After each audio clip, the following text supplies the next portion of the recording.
రక్షకుడైన యేసుక్రీస్తు వారి నామమున మీ అందరికీ వందనాలు తెలియజేస్తూ పిల్లలు ఒక మంచి విషయాన్ని ఈరోజు మనం అంతా కూడా ఆలోచన చేద్దాం.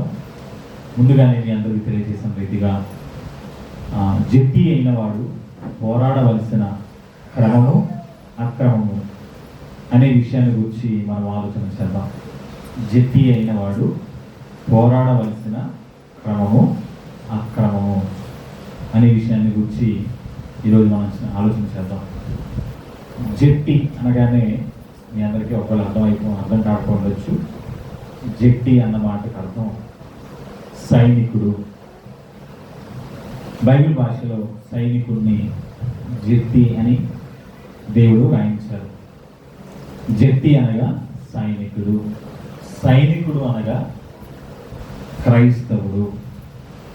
సైనికుడు అనగానే మనకి సహజంగా దేశానికి కాపలా కాసేవారు, దేశ సరిహద్దుల్లో ఉండి దేశానికి భద్రత కల్పించేవారే సైనికులు అని మనం అనుకుంటున్నాం. అది వాస్తవమే.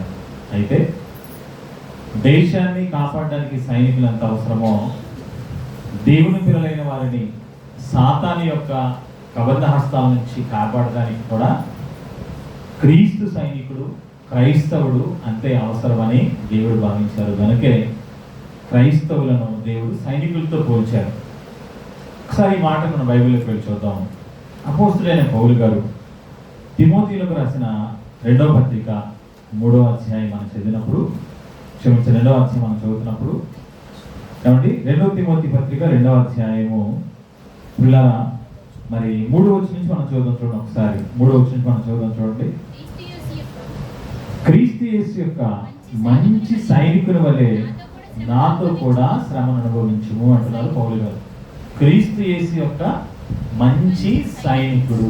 క్రైస్తవుడు అంటే సైనికుడు. ఎవరికి ఈ సైనికుడు, ఎవరికి సైనికుడుగా ఉండాలి క్రైస్తవుడు అంటే? యేసు క్రీస్తు వారికి. క్రీస్తు యేసు యొక్క మంచి సైనికుని వలె నాతో కూడా శ్రమను అనుభవించుము. ఓకేనండి. క్రైస్తవుడు అంటే సైనికుడు. అదే సైనికుడి గురించి మాట్లాడుకుంటూ అలా కిందకి వచ్చి ఏమండి 5వ వచనంలో మాట్లాడుతున్నారు పౌలు గారు. 5వ వచనం చూడండి. సైనికుడు అంటూ మాట్లాడుతున్నారు 3వ వచనంలో, 4వ వచనంలో కూడా మాట్లాడుతూ ఇక 5వ వచనంకి వచ్చేసరికి ఆ సైనికుడిని ఆయన అంటున్నారు, మరియు జట్టి అయిన వాడు పోరాడినప్పుడు, అనగా సైనికుడైన వాడు పోరాడినప్పుడు అని అర్థం. సైనికుడైన వాడు పోరాడినప్పుడు నియమం ప్రకారం పోరాడకుంటే వారి కిరీటము దొరకదు అంటున్నారు పిల్లలు. అంటే జట్టి అన్న మాటకి అర్థం ఏంటయ్యా అంటే సైనికుడు.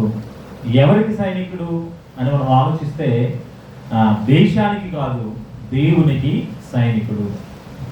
క్రైస్తవుడు అంటే ఏమండి, దేశానికి సేవ చేసే సైనికుడు కాదు, దేవునికి సేవ చేసే సైనికుడు. సైనికుడు అంటే పోరాడవలసిన వాడు. సైనికుడు అంటే పోరాటం చేసేవాడిని కదా సైనికుడు అంటారు. దేశ సరిహద్దుల్లో మన శత్రు దేశాలతో పోరాడే వారి సైనికులు. అంతేగాని సైనికుడుగా పేరు చెప్పుకొని శుభ్రంగా తిని నిద్రపోతున్నారు అనుకున్న వాళ్ళు సైనికులు అంటారా? అంటారండి. ఒకవేళ అలాగే సైనికులు కాబట్టి శుభ్రంగా తిని హాయిగా తిని ప్రశాంతంగా పడుకున్నారు అనుకోండి, కాబట్టి శత్రువులు వచ్చి దాడి చేస్తారు. అలాంటి పరిస్థితుల్లో అలా చక్కగా తిని హ్యాపీగా నిద్రపోయేవారిని సైనికులు ఉండనిస్తారా? వెంటనే అతని సామాన్లు అతనికి సర్టిఫికేట్ చేతిలో పెట్టి, బాబు ఎంతకాలం చేసిన సేవ చాలు, నువ్వు సర్దుకొని మీ ఇంటికి వెళ్ళిపోని చెప్పి తిప్పి పంపించేస్తారు. అవునా? అంటే దేశాన్ని కాపాడడానికి సైనికుడే ఎల్లప్పుడూ చాలా జాగ్రత్తగా ఎలర్ట్గా ఉంటారు. 24/7 అంటే 24 గంటలు 7 రోజులు 365 రోజులు వాళ్ళు ఎప్పుడు ఎలర్ట్గా ఉంటారు. తినడం మీద ఏమంటే విశ్రాంతి తీసుకోవడం మీద వాళ్ళు శ్రద్ధ పెట్టరు, దృష్టి పెట్టరు. అసలు హ్యాపీగా తిందాం, ప్రశాంతంగా వెంటనే నిద్రపోదాం అని ఉండదండి వాళ్ళకి. ఎప్పుడు నిద్రలకు వస్తూనే ఉంటారు, ఎప్పుడు కడుపు నిండా కూడా భోజనం ఉండదండి. అందుకే మిలిటరీ భోజనం అంటారు కదా, మీరు ఎప్పుడైనా పేరు. మిలిటరీ భోజనం అంటే ఎలా ఉంటుందంటే అది ఏమండి మళ్ళా కడుపు నిండా ఉండాలన్నమాట. కావలసినవన్నీ కడుపు నిండా తిని కంటి నిండా నిద్రపోయే అవకాశం ఉండదు. ఏముంటుంది తెలుసా? ఒక చపాతీ ఇస్తారు, ఒక కప్పు రైస్ ఇస్తారు, ఒక కప్పులో కూర ఇస్తారు, అన్నీ ఒక కప్పు పెడతారన్నమాట. సరిగ్గా పిల్లలు తినేవాళ్ళు అయితే వాళ్ళకి కూడా సరిగా అన్నం సరిపోతుంది. సరిగా తినే పిల్లలు ఉంటుంది సార్ కొంతమంది, పిల్లలకు కూడా సరిపోదు ఆ భోజనం. ఎందుకని? కడుపు నిండా పెట్టామనుకోండి గట్టిగా తిన్న తర్వాత ఏమవుతుంది, ఇక ఆటోమేటిక్గా నిద్ర వచ్చేస్తుంది. ఇక నిద్ర వచ్చింది అనుకోండి పడుకుంటారు తప్ప ఎక్కడ కాపలా కాస్తారు కదా.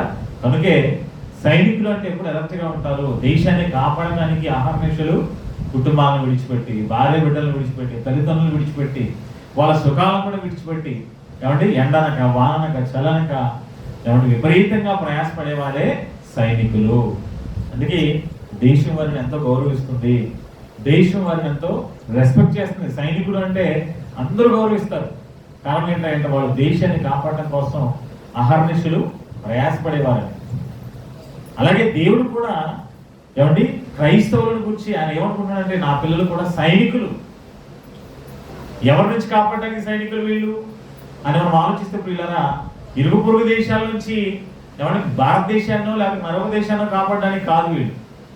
మరి ఎవరికి సేవ చేయాలి వీళ్ళు, ఎవరిని కాపాడాలి వీళ్ళు అంటే, అదే పౌలు గారు ఎఫెసీయులకు పత్రిక రాస్తూ 6వ అధ్యాయం మనం చదివితే, ఈ ఎఫెసీ పత్రిక 6వ అధ్యాయంలో పిల్లరా ఏమండి మరి ఆయన చెప్తున్నాడు చూడండి, క్రైస్తవులు చేయవలసిన పోరాటం లేదా క్రైస్తవులు చేయవలసిన యుద్ధం ఎవరితోనో చెప్తూ, ఎఫెసీ పత్రిక 6వ అధ్యాయము 12వ వచనం నుంచి మనం చదువుదాం పిల్లరా. 12వ వచనం మనం చూడగలిగితే, ఏలయనగా మనము పోరాడునది శరీరులతో కాదు, శరీరులతో కాదు అంటే మనుషులతో కాదు మన పోరాటం. క్రైస్తవులకు కూడా పోరాటం ఉందంట. క్రైస్తవులు కూడా పోరాడాలంట, ఒక సైనికుల వలె, మంచి సైనికుల వలె పోరాడాలంట. ఎవరితో? మనుషులతో కాదు. మరి ఎవరితో పోరాటం?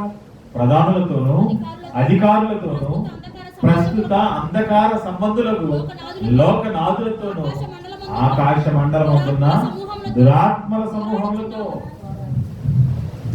సమూహములతో పోరాడాలి. ఇది క్రైస్తవుడు సైనికుడిగా చేయవలసిన పని. అంటే ప్రతి క్రైస్తవుడు ఒక సైనికుని వలె ఏమండి పోరాటం చేయాలి. ఎవరి మీద? అపవాది సైన్యం మీద. అపవాది కూడా సైన్యం ఉందంట. అపవాది సైన్యంలో కూడా అధికారులు ఉన్నారంట, అపవాది సైన్యంలో కూడా ప్రధానులు ఉన్నారంట, అపవాది సైన్యంలో కూడా అధికారులు ఉన్నారంట, అపవాది సైన్యంలో కూడా ఎదిరించే వాళ్ళు ఉన్నారు. వారందరి మీద క్రైస్తవుడు ఏం చేయాలి? పోరాడాలి. దేవుని పిల్లలను కాపాడటం కోసం క్రైస్తవుడు ఎప్పుడు పోరాటం చేస్తుండాలి. అందుకే క్రైస్తవుడు నిద్రపోకూడదు. క్రైస్తవుడు బాగా నిద్రపోయే వాళ్ళ సమర్బుద్ధిలో ఉండకూడదు. దేశాన్ని కాపాడడానికి సైనికుడు ఎంత ఎలర్ట్గా ఉంటాడో అంతకంటే ఎలర్ట్గా ఉండాలి క్రైస్తవుడు. అప్పుడే దేవుని పిల్లలు కాపాడబడతారు. ఎందుకంటే అపవాది ఎంతో మంది దేవుని పిల్లలను ఏమండి నిత్యము వాడు ఏం చేస్తున్నాడు? తను మృంగేస్తున్నాడు. ఎవరిని గర్జించుదురా అని వెతుకు తిరుగుతున్నాడు కదా అపవాది.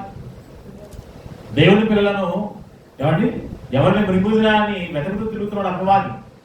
అలా దేవుని పిల్లలను మృంగేయకుండా, దేవుని పిల్లలను అపవాది మృంగేయకుండా కాపాడే బాధ్యత ఎవరిదయ్యా అంటే క్రీస్తుని నమ్మిన ప్రతి క్రైస్తవునిది. యేసుక్రీస్తు ఉన్నప్పుడు ఆయన కాపాడారు. ఆ తర్వాత అపోస్తలులు కాపాడారు.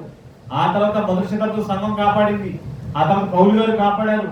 ఇలా మరి యేసుక్రీస్తు వారి దగ్గర నుంచి పౌలు గారి వరకు ఆనాటి మొదటి శతాబ్దంలో ఉన్న దేవుని పిల్లలందరూ దేవుని పిల్లలను కాపాడడం కోసం ఏమండి వారందరూ ప్రయాసపడ్డారు. మరి ఈరోజు క్రైస్తవులుగా మనము ఇలాంటి ప్రయాసపడుతున్నామా? దేవుని పిల్లలను కాపాడే పనులు మనం ఉన్నామా? దేవుని పిల్లలను కాపాడడం కోసం ఒక మంచి సైనికుల వలె మనం పోరాడుతున్నామా? ఒకసారి మనం ప్రశ్నించుకున్నాం పిల్లరా. మంచి సైనికుల వల్ల ఒకవేళ పోరాడకపోతే, నేను కూడా ఒక సైనికుడిని అన్న సంగతి ఇప్పటివరకు మనకు అర్థం కాకపోతే, ఈ రోజైనా మనం వాక్యం ద్వారా తెలుసుకున్నాం, మనమంతా దేవుని సైనికులం. దేవుని సైనికులం, యేసుక్రీస్తు వారి యొక్క సైనికులం మనం అంతా. ఆయన ఎలాగైతే పోరాడారో అపవాది మీద, మనం కూడా అలాగే అపవాది మీద పోరాడవలసిన బాధ్యత మనపై ఉంది. కనుక జట్టి అనగా ఏమంటే అర్థం ఏంటి? సైనికుడు. సైనికుడు అన్న మాటకి అర్థం ఏంటి? క్రైస్తవుడు. కనుక జట్టి అయిన వాడు అనగానే క్రైస్తవుడైన వాడు చదువుకుంటున్నాం. వచ్చాము చూడండి ఒకసారి 2వ తిమోతి పత్రిక 2వ అధ్యాయము 5వ వచనం మనం చదివితే పిల్లరా, మరియు క్రైస్తవుడైన వాడు అని చదువుకోండి. అక్కడ క్రైస్తవుడైన వాడు పోరాడినప్పుడు ఏమంటే క్రైస్తవుడైనప్పుడు పోరాడినప్పుడు నియమం ప్రకారం పోరాడాలి అంటున్నారు. చూడండి, నియమం ప్రకారం పోరాడాలి. క్రైస్తవుడైన వాడు పోరాడాలంట, క్రైస్తవుడైన వాడు పోరాడాలంట. ఈ పోరాటం కూడా ఎలా ఉండాలంట? క్రమంగా ఉండాలి. నియమము అంటే క్రమము. క్రమము అన్నా, నియమము అన్నా, పద్ధతి అన్నా ఏమంటే ఇవన్నీ పర్యాయ పదాలు. ఓకేనా? నియమము అన్న, క్రమము అన్న, పద్ధతి అన్న ఒకటే అర్థాన్ని ఇస్తాయి. అర్థమవుతుందా? క్రైస్తవుడైన వాడు పోరాడాలంట. ఈ పోరాటం కూడా ఉండాలి, క్రమంగా ఉండాలి. క్రమంగా ఉండాలి పోరాటం, ఒక పద్ధతి ప్రకారంగా ఉండాలి పోరాటం, ఒక నియమం ప్రకారంగా ఉండాలి పోరాటం. అంతేకాని ఎలా పడితే అలా పోరాటం చేస్తానండి అంటే కుదురుతుందా? ఎలా పడితే అలా పోరాటం చేయడానికి అవకాశం లేదు. ఒక పోలీసు ఉన్నాడు అనుకోండి, తను పోలీస్ అయిన దగ్గర నుంచి పదవి విరమణ చేసేంత వరకు, రిటైర్మెంట్ అయ్యేంత వరకు అతను ప్రభుత్వం చెప్పినట్టుగానే నియమం ప్రకారమే, పద్ధతి ప్రకారమే చేయాలి. అంతేగాని నేను పోలీసుని, నాకు అధికారం ఉంది, నా చేతిలో రివాల్వర్ ఉంది కాబట్టి నేను ఏమైనా చేస్తాను అంటే ప్రభుత్వానికి ఏం చేయాలి? లెక్క చెప్పాలి. ఉదాహరణకి మన అందరూ చూస్తున్నాం ఏమంటే, ఈ మధ్య ఒక పెద్ద న్యూస్ వచ్చింది కదా మన ఆంధ్ర రాష్ట్రంలోనే కృష్ణలంకలో.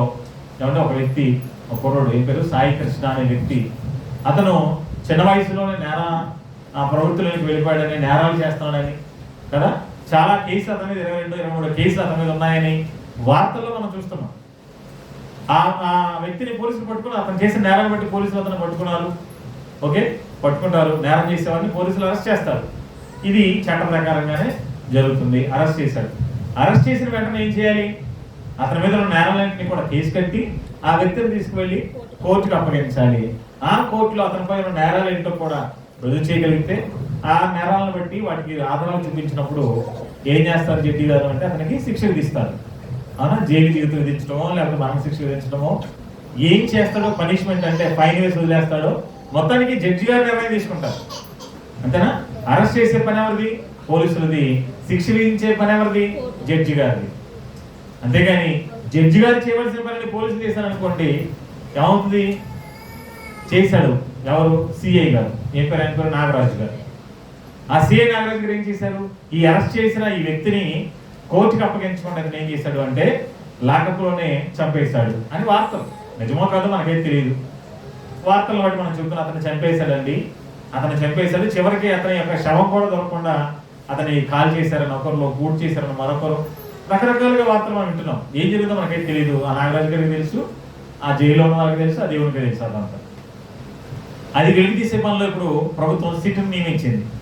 రాష్ట్ర ప్రభుత్వం సిట్ అని ఒక సంస్థ నియమించింది. ఇప్పుడు వాళ్ళు దర్యాప్తు చేస్తున్నారు. ఆ దర్యాప్తులో ఒక్కొక్క విషయాలు బయటకు వస్తున్నాయి. ఏం జరిగిందనే విషయాల గురించి. అంటే పోలీస్ అన్నంత మాత్రాన అతని చేతిలో గన్నుందని ఎవరిని పడితే వాళ్ళని కాల్చే అధికారం లేదు. అతను కాల్చే ప్రతి బుల్లెట్కి లెక్క చెప్పాలి ప్రభుత్వానికి. తెలుసా మీకు? ఒక 6 బుల్లెట్లు ఉంటాయి అతని దగ్గర, పోలీస్ దగ్గర. ఏమంటే ఒక్కొక్క స్థాయిని బట్టి AK-47 గన్ అంటారు తెలుసా? అంటే దాంట్లో 47 గుండ్లు ఉంటాయి.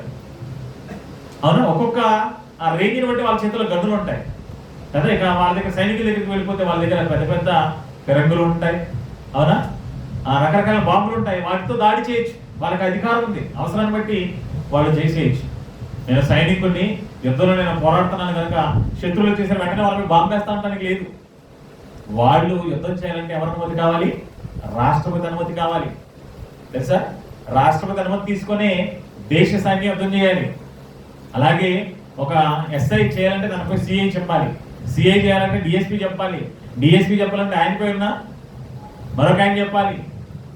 ఇలాగ మనం ఆలోచిస్తే IG, DIG, దేశానికి రాష్ట్రానికి DIG ఉంటారు. పోలీసులందరికీ బాస్, వీళ్ళందరి పైన హోమ్ మినిస్టర్, వాళ్ళందరి పైన ముఖ్యమంత్రి. ఇలాగ వాళ్ళ స్థాయిలు ఉంటాయి. వాళ్ళ అనుమతులతోనే చేయాలి తప్ప నా చేతులు అధికారం ఉంది కాబట్టి నా ఇష్టం చేస్తాను అంటే అది క్రమం కాదు, పద్ధతి కాదు, నియమం అంతకంటే కాదు. ఇప్పుడు ఆ పద్ధతిని తప్పి ఏం చేశాడు సిఐ నాగరాజు గారు? అతను సాయి కృష్ణ అనే వ్యక్తిని చంపేశాడు అంటున్నాడు. ఇప్పుడు ఏం చేశారు? అతను చంపినందుకు లేదా అతన్ని ఏదో చేసినందుకు తీసుకువెళ్ళి ఇప్పుడు ఆయన ఏం చేశారు? జైల్లో వేసేశారు. ఎవరిని? సిఐ గారిని, ఆయన సహకరించిన కానిస్టేబుల్ని, ఇంకా ఎవరెవరైతే సహకరించారో వారందరినీ తీసుకెళ్ళి ఇప్పుడు ఏం చేశారు?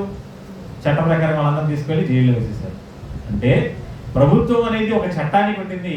ఆ చట్ట ప్రకారంగానే అధికారులు అనేవాళ్ళు పనిచేయాలి.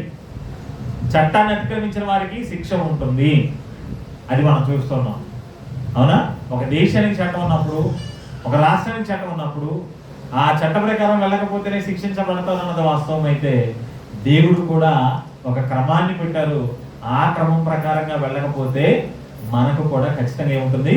శిక్ష ఉంటుంది.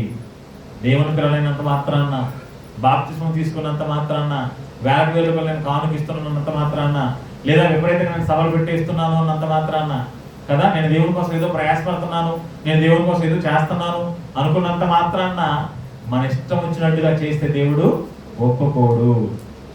ఒప్పుకోడండి దేవుడు. నేను దేవుడికే కదండి ఇస్తున్నాను, నేను ఇస్తున్నాను కదా ఏమైనా చేస్తానంటే దేవుడు ఒప్పుకోడు. తెలుసా మీకు? దేవుడు చాలా ఖచ్చితంగా ఉంటారు. నేను ఇస్తాను, వేలకు వేలు కానుక ఇచ్చేస్తున్నానండి, నేను ఎలాగైనా ఉంటాను అంటే నువ్వు ఇచ్చే కానుక దేవుడికి అవసరం లేదు. నువ్వు ఇచ్చే వేలకు డబ్బు కదా ఆయనకు కావాల్సింది. క్రమం ప్రకారంగా ఉన్నావా లేదా అన్నది చూస్తారు ఆయన. క్రమంగా ఉన్నావా, నువ్వు ఇచ్చిందని దేవుడు స్వీకరిస్తారు. నువ్వు క్రమంగా లేవా, నువ్వు ఇచ్చేది దేవుడు అసలు ఏమాత్రం ఎన్నిక కూడా చేయదైనా, నువ్వని కూడా నేను ఇచ్చానని తప్ప దేవుడు దాన్ని స్వీకరించలేదు. దేవుడు దాన్ని కూడా పక్కన పెట్టేశాడు అని మనం అర్థం చేసుకోవాలి. అందుకే చెప్తున్నా ఇక్కడ 2వ అధ్యాయం 5వ వచనంలో, క్రైస్తవుడైన వాడు ఎలా పోరాడాలంట? మరియు క్రైస్తవుడైన వాడు పోరాడినప్పుడు నియమం ప్రకారమే పోరాడాలి. నియమం ప్రకారమే పోరాడాలి. నియమం ప్రకారంగా పోరాడిన వాడికే కిరీటం, క్రమంగా పోరాడిన వాడికే కిరీటం, పద్ధతి ప్రకారంగా పోరాడిన వాడికి కిరీటం, అక్రమంగా అన్యాయంగా ఇష్టం వచ్చినట్టుగా పోరాడిన వాడికి కిరీటము లేదు. నువ్వు పోరాడొచ్చేమో కానీ దేవుడికి ఏమవాడు? ప్రభు నేను పోరాడిన ప్రభు అంటే నేను కిరీటం ఇస్తాడు ఆయన? ఇవ్వడు. ఇవ్వనని చెప్పేశాడు. ప్రియులను గమనించండి, క్రమము, పద్ధతి, నియమము ఇది ప్రతి క్రైస్తవుడు కలిగి ఉండాలి. ఎందుకంటే దేవుడు ఎలాంటి వాడు ముందు మనకు తెలియాలండి. నిజంగా దేవుని పిల్లల్లో దేవుని లక్షణం ఉండాలి కదా. దేవుని పిల్లలు ఎవరి లక్షణం ఉండాలి? దేవుని లక్షణం ఉండాలి. అంతే కదండి. మన గర్భాన పుట్టిన పిల్లల్లో మన లక్షణాలు ఉంటాయి, అవునా? మన గర్భాన పుట్టిన పిల్లల్లో ఎవరి లక్షణాలు ఉంటాయి? మన లక్షణాలే ఉంటాయి. తల్లిదండ్రులుగా మన లక్షణాలు ఉంటాయి, ఉండాలి. ఉన్నప్పుడే వాళ్ళు మన పిల్లలని పడతారు. అలాగే మనము దేవుడి పిల్లలం అయితే మనలో కూడా ఎవరి లక్షణాలు ఉండాలి? దేవుడి లక్షణాలు ఉండాలి. మరి దేవుడు ఎలా ఉంటారు? ఒక మంచి మాట చూడండి. జెఫన్యా గ్రంథము 3వ అధ్యాయము 5వ వచనం మనం చదివితే పిల్లరా, జెఫన్యా గ్రంథము ఏమండి 3వ అధ్యాయము 5వ వచనం చూడండి. ఏమండి మంచి మాట ఎంత బాగా చెప్తున్నా చూడండి. దేవుడు అయితే న్యాయము తీర్చి యెహోవా దాని మధ్యన ఉన్నాడు. ఇక్కడ చూడండి ఎంత మంచి మాట చెప్తున్నాడు దేవుడు. ఆయన అక్రమము చేయువాడు కాదు. చూసారా దేవుడి గురించి ఎంత మంచి మాట ఇక్కడ మనం చదువుతున్నాము. 3వ అధ్యాయం 5వ వచనం మనం చదువుతున్నమాట అదే. ఆయన అక్రమము చేయువాడు కాదు. దేవుడు ఏం చేయడంట? అక్రమము చేయడు. అలాగే దేవుడి పిల్లలు కూడా ఏం చేయకూడదు? అక్రమము చేయకూడదు. నువ్వు నిజంగా దేవుని కుమారుడు అయితే, దేవుని కుమార్తె అయితే, నేను దేవుని బిడ్డనండి, నేను దేవుని కుమారుడినండి, నేను దేవుని కుమార్తెనండి అని నువ్వు చెప్పుకున్నావు అంటే మనం కూడా ఏం చేయకూడదు? అక్రమము చెయ్యకూడదు. అక్రమము చేసేవారు దేవుని పిల్లలు అనడానికి అర్హులు కాదు. నిజంగా మనం దేవుని పిల్లలమైతే దేవునిలో ఉన్న మంచి క్రమం అనేది ఆయన లక్షణం. అక్రమం ఆయనలో లేదంటే ఆయనలో ఏమున్నట్టు? క్రమం ఉంది. దేవుడు క్రమంగా ఉంటాడు, క్రమంగా ఉంటాడు. ఆయన పద్ధతిగా ఉంటాడు. ఆయన నియమం ప్రకారంగా చేస్తాడు. ఏం చేసిన ఆయన ఎలా పడితే అలాగా, నాకు అధికారం ఉందో ఏమైనా చేస్తాను అని దేవుడు కూడా ఎలా పడితే అలా చేయడు. చేసిన ఆయన అడిగేవాళ్ళు ఎవరు లేరు. ఆయన నచ్చినట్టుగా చేశారనుకోండి, ఆయన ఎవరైనా అడగలరా? నువ్వెందుకు ఎలా చేసావని రూపించిన వాళ్ళని అనగలరా? అనడానికి అధికారం ఉందా అంటే దేవుడు చెప్పేశాడు అధికారం లేదు, నా ఇష్టం. రూపించేవాడికి అధికారం ఉంది, అతను ఎలాగైనా రూపిస్తాడు. దేవుడిని అడిగే అధికారం, దేవుడిని ప్రశ్నించే హక్కు ఈ ప్రపంచంలో ఎవరికి లేదు. అలాగని దేవుడు ఇష్ట ప్రకారంగా చేశాడా? ఏది ఆయన ఇష్టపరంగా ఎలా పడతాడో ఆయన చేయలేదు. అన్ని క్రమ ప్రకారంగానే చేశాడు, పద్ధతి ప్రకారం చేశాడు, నియమంగా చేశాడు అన్ని. ఆయన దేవునిలో ఉన్న క్రమం దేవుని పిల్లల్లో ఈరోజు మరి కనబడుతుందో ఆలోచించండి. దేవుడిలో అక్రమం లేదంట, కానీ ఈరోజు దేవుని పిల్లలని చెప్పుకుంటున్న వాళ్ళు ఏముంది? అక్రమం ఉంది. ఉందా? ఉందో లేదో వాక్యం మనం ఆలోచిద్దాం. మనం కూడా క్రమంగా ఉన్నామా, అక్రమంగా ఉన్నామా, ఎలా ఉన్నామో మనం కూడా పరిశీలించుకుందాం. కాబట్టి ఆలోచించేద్దాం ప్రియులారా. ఓకే, క్రైస్తవుడు అంటే సైనికుడైన వాడు ఎలా పోరాడాలంట? క్రమముగా పోరాడాలి. ఈ క్రమము అనేది ఎవరి లక్షణం? దేవుడి లక్షణం. దేవుడిలో క్రమం ఉంది, దేవుని పిల్లల్లో కూడా ఏముండాలి? క్రమం ఉండాలి. అవునా? అందుకేనండి మంచి మాట అపోస్తలుడైన పౌలు గారు రాస్తూ మొదటి కొరింథీ పత్రిక చూడండి ఒకసారి. మొదటి కొరింథీ పత్రిక 6వ అధ్యాయము 12వ వచనం మనం చూడగలిగే పిల్లరా. మొదటి కొరింథీ పత్రిక 6వ అధ్యాయము 12వ వచనం మనం చదవగలిగితే పౌలు గారు మనం చూడండి. అన్నింటి యందు నాకు స్వాతంత్రము కలదు కానీ చూసారు నేను అంటున్నా, అన్నింటి యందు నాకు స్వాతంత్రం ఉంది, ఏమైనా చేయొచ్చు, స్వాతంత్రం ఉంది, అలాగని అన్ని చేయదగినవి కాదు. చూసారా ఎంత బాగుందో, ఉందా అధికారం? అన్ని చేయడానికి అధికారం ఉందా? ఉంది. అలాగని అన్ని చేయొచ్చా? చేయకూడదు. అధికారం ఉంది కదా, నాకు అధికారం ఉంది, నేను ఏమైనా చేస్తాను, నాకు పదం ఉంది కదా, నేను ఏమైనా చేస్తాను, అది కరెక్ట్ కానే కాదు. దేవుడు చెప్తున్నాడు అదే, పౌలు గారు అంటున్నారు అదే, భక్తుడు అంటున్నారండి పౌలు గారు. అన్నింటి యందు నాకు స్వాతంత్రము కలదు కానీ అన్నీ చేయదగినవి కావు. అన్నింటి యందు నాకు స్వాతంత్రము కలదు కానీ నేను దేని చేతను లోపరచ కొనబడనొల్లను అంటున్నాడు. నేను దేనికి బానిసగా మారను. అధికారం ఉంది కదా అని ఒకలాగా, అధికారం లేదని మరొకలాగా. అర్థమవుతుందా? పిల్లరా, అన్ని చేయదగినవి కాదు. దేవుడు అధికారం ఇచ్చాడు, అధికారానికి ఒక హద్దు పెట్టాడు. అధికారం ఇచ్చిన దేవుడు దానికి ఒక హద్దును పెట్టాడు, దానికి ఒక క్రమాన్ని పెట్టారు, ఒక నియమాన్ని పెట్టారు. నీకు ఇష్టం వచ్చినట్టుగా చేస్తూ వెళ్ళిపోవడానికి అవకాశం లేదు, నీకు నచ్చినట్టుగా చేయడానికి ఇక్కడ కుదరదు. మరి ఎలాగా? నేను ఒక క్రమాన్ని పెట్టాను, ఆ క్రమం ప్రకారంగానే మీరు చేయాలి. క్రమాన్ని తప్పిన వారు నాకు ఇష్టం లేదు అంటున్నారు దేవుడు. క్రమం, నియమం, ఒక పద్ధతి ప్రకారంగా ఉండేవాళ్ళంటే మనం కూడా ఏమంటాం? పద్ధతిగా ఉండండి అంటుంటారు కదండి. ఎవరైనా మాట్లాడుతూ పద్ధతిగా ఉండడం నేర్చుకోండి, పద్ధతిగా మాట్లాడటం నేర్చుకోండి, పద్ధతిగా ప్రవర్తించడం నేర్చుకోండి. ఎందుకు? పద్ధతి తప్పితే ఎవరికి నచ్చదు. నచ్చుతుందా? మీరు ఆలోచించండి. పద్ధతి తప్పితే మనకే నచ్చదు. మరి పద్ధతి తప్పితే మనం పద్ధతి తప్పి నడుచుకుంటే దేవుడు నచ్చుతుందా? దేవుడికి కూడా నచ్చదు. దేవుడికి మనం నచ్చాలి అంటే పద్ధతి ప్రకారంగా, క్రమం ప్రకారంగా, నియమం ప్రకారంగానే మనం పోరాడాలి. దేవుని పనులను పోరాటం చేయాలి. ప్రతి క్రైస్తవుడు దేవుని పని చేయాలి. ఇంకా చెప్పాలంటే అసలు ఈ భూమి మీద పుట్టిన ప్రతి మనిషికి పని ఉంది కదండి. పుట్టిన ప్రతి మనిషికి ఉంది పని ఉంది. పని ఉంది కనుకే పుట్టాడు. పని అన్నా పోరాటం అన్నా ఒకటే. అర్థమవుతుందా? పని అన్నా పోరాటం అన్నా రెండు ఒకటే. నువ్వు పని కోసం పుట్టావు. ఏ పని? దేవుని పని కోసం పుట్టావు. దేవుని పని కోసం పుట్టానని అడదడ్డంగా ఇష్టం వచ్చినట్టుగా నాకు నచ్చినట్టుగా నేను చేసుకుంటూ పోతాను అంటే కుదురుతుందా? పని చేయడానికే వచ్చావు. పని చేయడానికి వచ్చిన క్రమం ప్రకారంగా చేయాలి. పని చేయడానికి వచ్చానండి, సాయంత్రం ఏదో పని చేస్తానని ఇష్టం వచ్చినట్టు చెప్తే కూలి వస్తుందా? రాదు. చేసే పనిలో క్రమం ఉండాలి, అప్పుడే జీతం. అలాగే దేవుని పని చేస్తున్నానని చెప్పుకుంటూ కూడా అడదడ్డంగా ఇష్టం వచ్చినట్టుగా నచ్చినట్టుగా నాకు నచ్చినట్టుగా నేను చేసుకుంటూ వెళ్ళిపోతే ఏమంటే దేవుడు ఊరుకుంటాడా? ఊరుకోడు. క్షమించిన దేవుడు పిల్లలు. కనుకే క్రైస్తవుడు పోరాడవలసిన క్రమం ఉంది.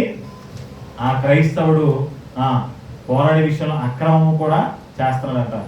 ఏంటా అక్రమం అనేది కూడా మనం ఆలోచిస్తాం. ఏమండి? ప్రతిదానికి దేవుడు ఒక క్రమాన్ని పెట్టాడు. అవునా? మంచి మాట చూడండి. రోమ పత్రిక ఏమండి అపోస్తలుడైన పౌలు గారు రోమిలకు పత్రిక రాస్తూ ఈ రోమ పత్రికలో 12వ అధ్యాయంలో పిల్లరా ఏమండి మరొక మంచి మాట చెప్తున్నారు. చూడండి ఏం చెప్తున్నారు. రోమ పత్రిక 12వ అధ్యాయంలో మీరు చూస్తే ఏమండి 7 వచ్చిన చూద్దాం చూడండి. ఇంకా పైకి చూద్దాం. 3వ వచనం చదువుకుంటూ వద్దాం పిల్లరా. మంచి విషయం చెప్తున్నాను ఇక్కడ. 3వ వచనం నుంచి ఏమండి సంఘంలో చేర్చబడిన వారి గురించి మాట్లాడుతున్నారు. రోమిలకు రాసిన పత్రిక అంటే సంఘానికి రాసిన పత్రిక. సంఘానికి పత్రికను రాస్తూ సంఘంలో ఉన్న వారితో దేవుడు చెప్తున్న మాట ఏంటంటే తను తాను ఎంచుకొనదగిన దానికంటే ఎక్కువగా ఎంచుకొనక దేవుడు ఒక్కొక్కరికి విభజించి ఇచ్చిన విశ్వాస పరిమాణ ప్రకారము తాను స్వస్థ బుద్ధి గలవాడొకటకై తగిన రీతిని తన్ను తాను ఎంచుకొనవలనని నాకు అనుగ్రహింపబడిన కృపను బట్టి మీరున్న ప్రతి వానితోనూ చెప్పుచున్నాను. నువ్వు సంఘాలకు వచ్చిన తర్వాత ఏమండి ఎంతవరకు అంతవరకే ఉండాలంట. తన్ను తాను ఎంచుకొనదగిన దానికంటే ఎక్కువగా. చాలా మందికి ఏమన్నా తెలుసా? అతిగా ఊహించుకుంటారు. ఏమండి నువ్వు ఎంచుకొనదగిన దానికంటే ఎక్కువగా ఎంచుకోవద్దు, అతిగా ఊహించుకోవద్దు, ఓవరైపోవద్దు. చాలా మందికి ఎలా ఉంటుందో తెలుసా? ఓవరైపోతుంటారు అనమాట. కొంచెం ఇవ్వగానే అయిపోతారు కాబట్టి చాలా తప్పది.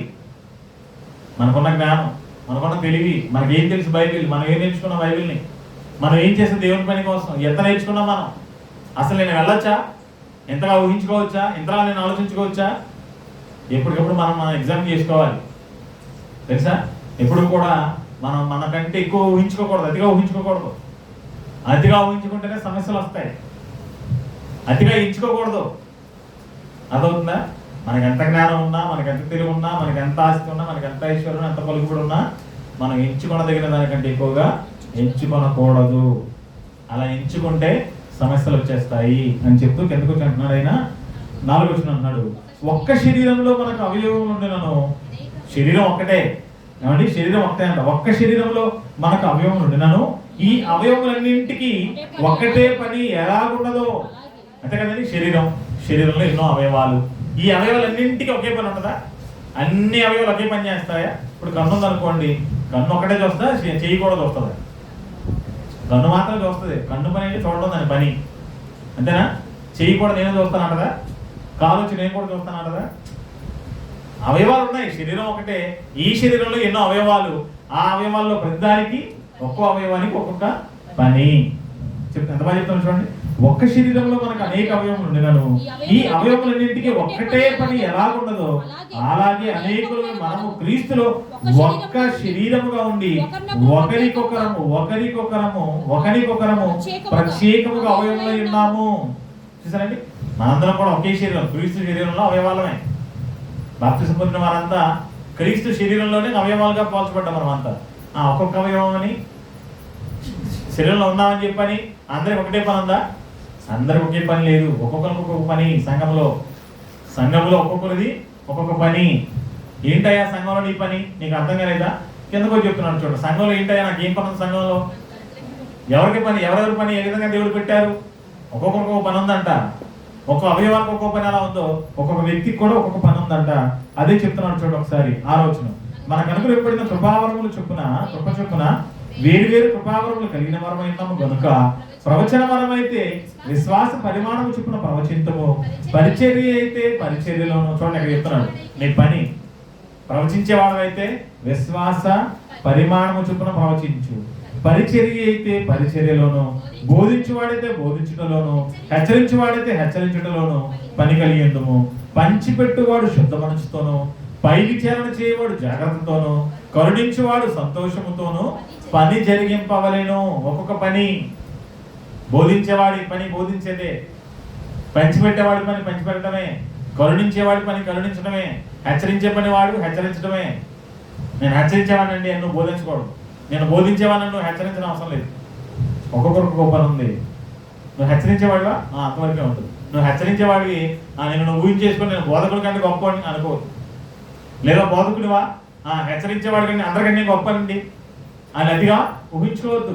అందుకే అంటున్నాడు, తన్ను తాను ఎంచుకోదగిన దానికంటే ఎక్కువగా అదే ఎక్స్ట్రా దాన్ని కదండి. ఈ ఎక్స్ట్రాలు ఏమవుతాయి? ఎప్పుడైనా ప్రమాదమే. అంతేకాదు ఎక్స్ట్రా చేస్తే ఎక్కడైనా ఏమవుతుంది? ఎక్స్ట్రా చేస్తే ఎక్కడైనా ప్రమాదం. మరి ముఖ్యంగా సంఘంలో ఎక్స్ట్రా చేస్తే మరీ ప్రమాదం. నీకు అర్థమవుతుందా? లోకంలో ఎక్స్ట్రా చేసినా విడిచిపెడతారేమో, కానీ సంఘంలోకి వచ్చి ఎక్స్ట్రా చేశారని కూడా దేవుడు అసలు విడిచిపెట్టరండి. ఆయన సంఘంలోకి వచ్చి ఎక్స్ట్రా చేసేవాళ్ళని దేవుడికి అసలు. ఇప్పుడు మీ ఇంటికి వచ్చి ఎవరైనా ఎక్స్ట్రా చేస్తే మీరు ఊరుకుంటారా? ఏమంటారు? ముందు ఇంట్లో బయటికి పోవాలని గెంటేస్తారు. ఎవరైనా సరే సంఘంలోకి వచ్చి ఎక్స్ట్రా చేస్తే దేవుడు కూడా అలాగే గెంటేస్తారు బయటికి. రాత్రి చూసారు, లైవ్ చూసారు మీరు? పెద్ద అని చెప్పారు. ఏమంటున్నారు? మెడపట్టుకుని దూసేస్తాను అవ్వని అంటున్నారు. ఎక్స్ట్రా చేస్తే మెడపట్టుకుని దూసేస్తాను బయటకు అవ్వండి అని అంటున్నాడు. విన్నాం కదా? అలా ఉంటుంది పిల్లలు. ఒకవేళ మేము దోసేయకపోవచ్చు, మిమ్మల్ని ఎవరు దోసేస్తారు? చివరికి దేవుడు దోసేస్తాడు. మేము దోసేయలేకపోవచ్చు, మిమ్మల్ని ఆయన దోసేయలేకపోవచ్చు. అన్నంత మాత్రం ఆయన దోసేయలేకపోవచ్చు, అన్నకపోయినా మేము దోసేయకపోవచ్చు. కానీ మన ఎక్స్ట్రా చూసి ఒకరోజు ఎవరు గంటేస్తారు? దేవుడు గంటేస్తాడు. దేవుడు గంటేసినప్పుడు తెచ్చుకోకూడదు. రాత్రి అమ్మాడు కూడా చెప్పాడు ఆయన, నేనైతే మహా అయితే మిమ్మల్ని ఏం చేస్తాను? తిడతాను, లేదా చివట్లు పెడతాను. ఆయనైతే ఏం చేస్తాడు? గెంటేస్తాడు పూర్తిగా. కనుక పిల్లరా, దేవుడు క్రైస్తవులైన వాళ్ళందరికీ పనిని పుట్టారు. ఆ పనిని అందరూ కూడా ఎలా చేయాలంట? క్రమంగా చేయాలి. క్రమం తప్పారా ప్రమాదం. ఎంత పెద్ద ప్రమాదం ఉంటుందో కూడా దేవుడు రాయించాడు.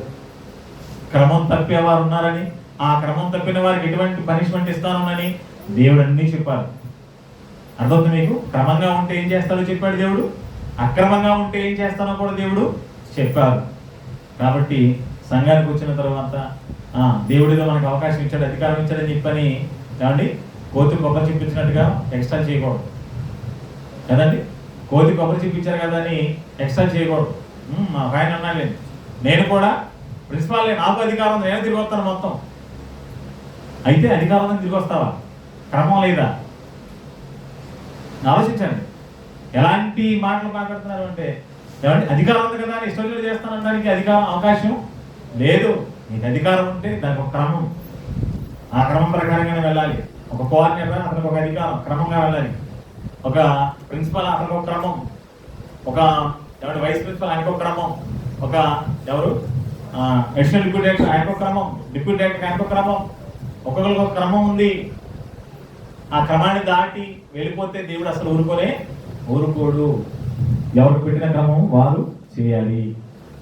అక్రమంగా వెళ్ళిపోతే అసలు దేవుడు ఒప్పుకోడు. దేవుని పని అనేది ఒక క్రమంగా చక్కగా ముందు వాక్యాలు నేర్చుకోవాలి. దేవుడి సన్నిధికి రావడం నేర్చుకోవాలి.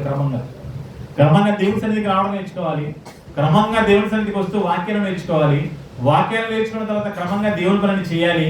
ఆ దేవుని పనిని కూడా చక్కగా ఏమంటే ఎక్కడైతే దేవుని పని లేదో, ఎక్కడైతే స్వార్థ పరిచయం లేదో, ఎక్కడైతే దేవుని వాక్యం అందక ఇంకా అనేక మంది ఏమంటే దేవుడు దూరం అయిపోతున్నారో అటువంటి వారి దగ్గరికి వెళ్ళి స్వార్థ ప్రకటించాలనుకోవాలి తప్ప, దేవుని పని జరుగుతున్న దగ్గరే, దేవుని కార్యక్రమాలు జరుగుతున్న దగ్గరే, సంఘం ఉన్న దగ్గరే ఏమండి మరలా మనం దేవుని పనిని ప్రారంభించడం, మరలా మనం అక్కడ సంఘాలు కట్టడం, మరలా మనం అక్కడ పరిచయాలను ప్రారంభించడం అనేది ఏంటో తెలుసా?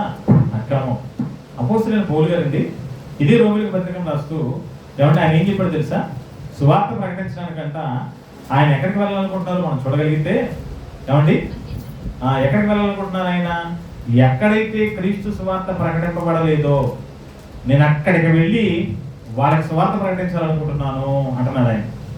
ఎక్కడైతే సువార్త ప్రకటింపబడలేదో, ఎక్కడైతే వాక్యం అందట్లేదో నేను అక్కడికి వెళ్ళి వాళ్ళ దగ్గర సువార్త ప్రకటించాలనుకుంటున్నాను అన్నాడే తప్ప, ఏమండి ఉన్న చోటే ఉండి ఉన్న చోటే నేను చేస్తాను, ఉన్న చోట నేను ప్రకటిస్తాను, ఉన్న చోట నేను ఏమండి ఇంకొకటి పెడతాను అని చెప్పి ఏమండి పౌలు గారు మాట్లాడలేదు పిల్లలు. 10వ అధ్యాయం చదివితే రోమిలకు రాసిన పత్రిక 10వ అధ్యాయం మనం చూస్తే పిల్లరా, ఇక్కడ పౌలు గారు ఏమండి మాట్లాడుతున్న మాట మనం చూడగలిగితే 13వ వచనం చూడండి, 15వ వచనం చూడండి. 15వ వచనం చూస్తే 15 అన్నారు, ప్రకటించేవారు పంపడని ఎడల ఎట్లు ప్రకటించెదరు? ఇందు విషయమై సువార్త ప్రకటించేవారి పాలన సందర్భంలో రాయబడినది. అయినను అందరూ సువార్తకు లోబడలేదు. ప్రభువా మేము తెలియచేసిన సమాచారము ఎవడు నమ్మెను అని యెషయా చెబుతున్నాడు కనుక, ఏమంటే యెషయా చెబుతున్నారు ఎలాగంటే అందరూ సువార్త ప్రకటించడానికి వెళ్ళాలి, అందరూ సువార్త ప్రకటించడానికి వెళ్ళాలన్నది దేవుని యొక్క ఆశ, ఆలోచన. అలా అందరినీ సువార్తకు వెళ్ళమని చెప్పిన దేవుడు ఎలా పడితే అలాగా ఎక్కడ పడితే అక్కడికి వెళ్ళి సువార్త చేయమన్నాడా అని అంటే, ఎలా పడితే అలాగా ఎక్కడ పడితే అక్కడ ఇష్టం వచ్చినట్టుగా సువార్త చేయమని దేవుడు చెప్పలేదు అంటూ ఆయన ఏం చెప్తాడంటే, ఎక్కడైతే సువార్త అందింపబడలేదో అక్కడికి వెళ్ళి చెప్పాను. మంచి మాట దగ్గర పత్రికలో ఉంటుందండి.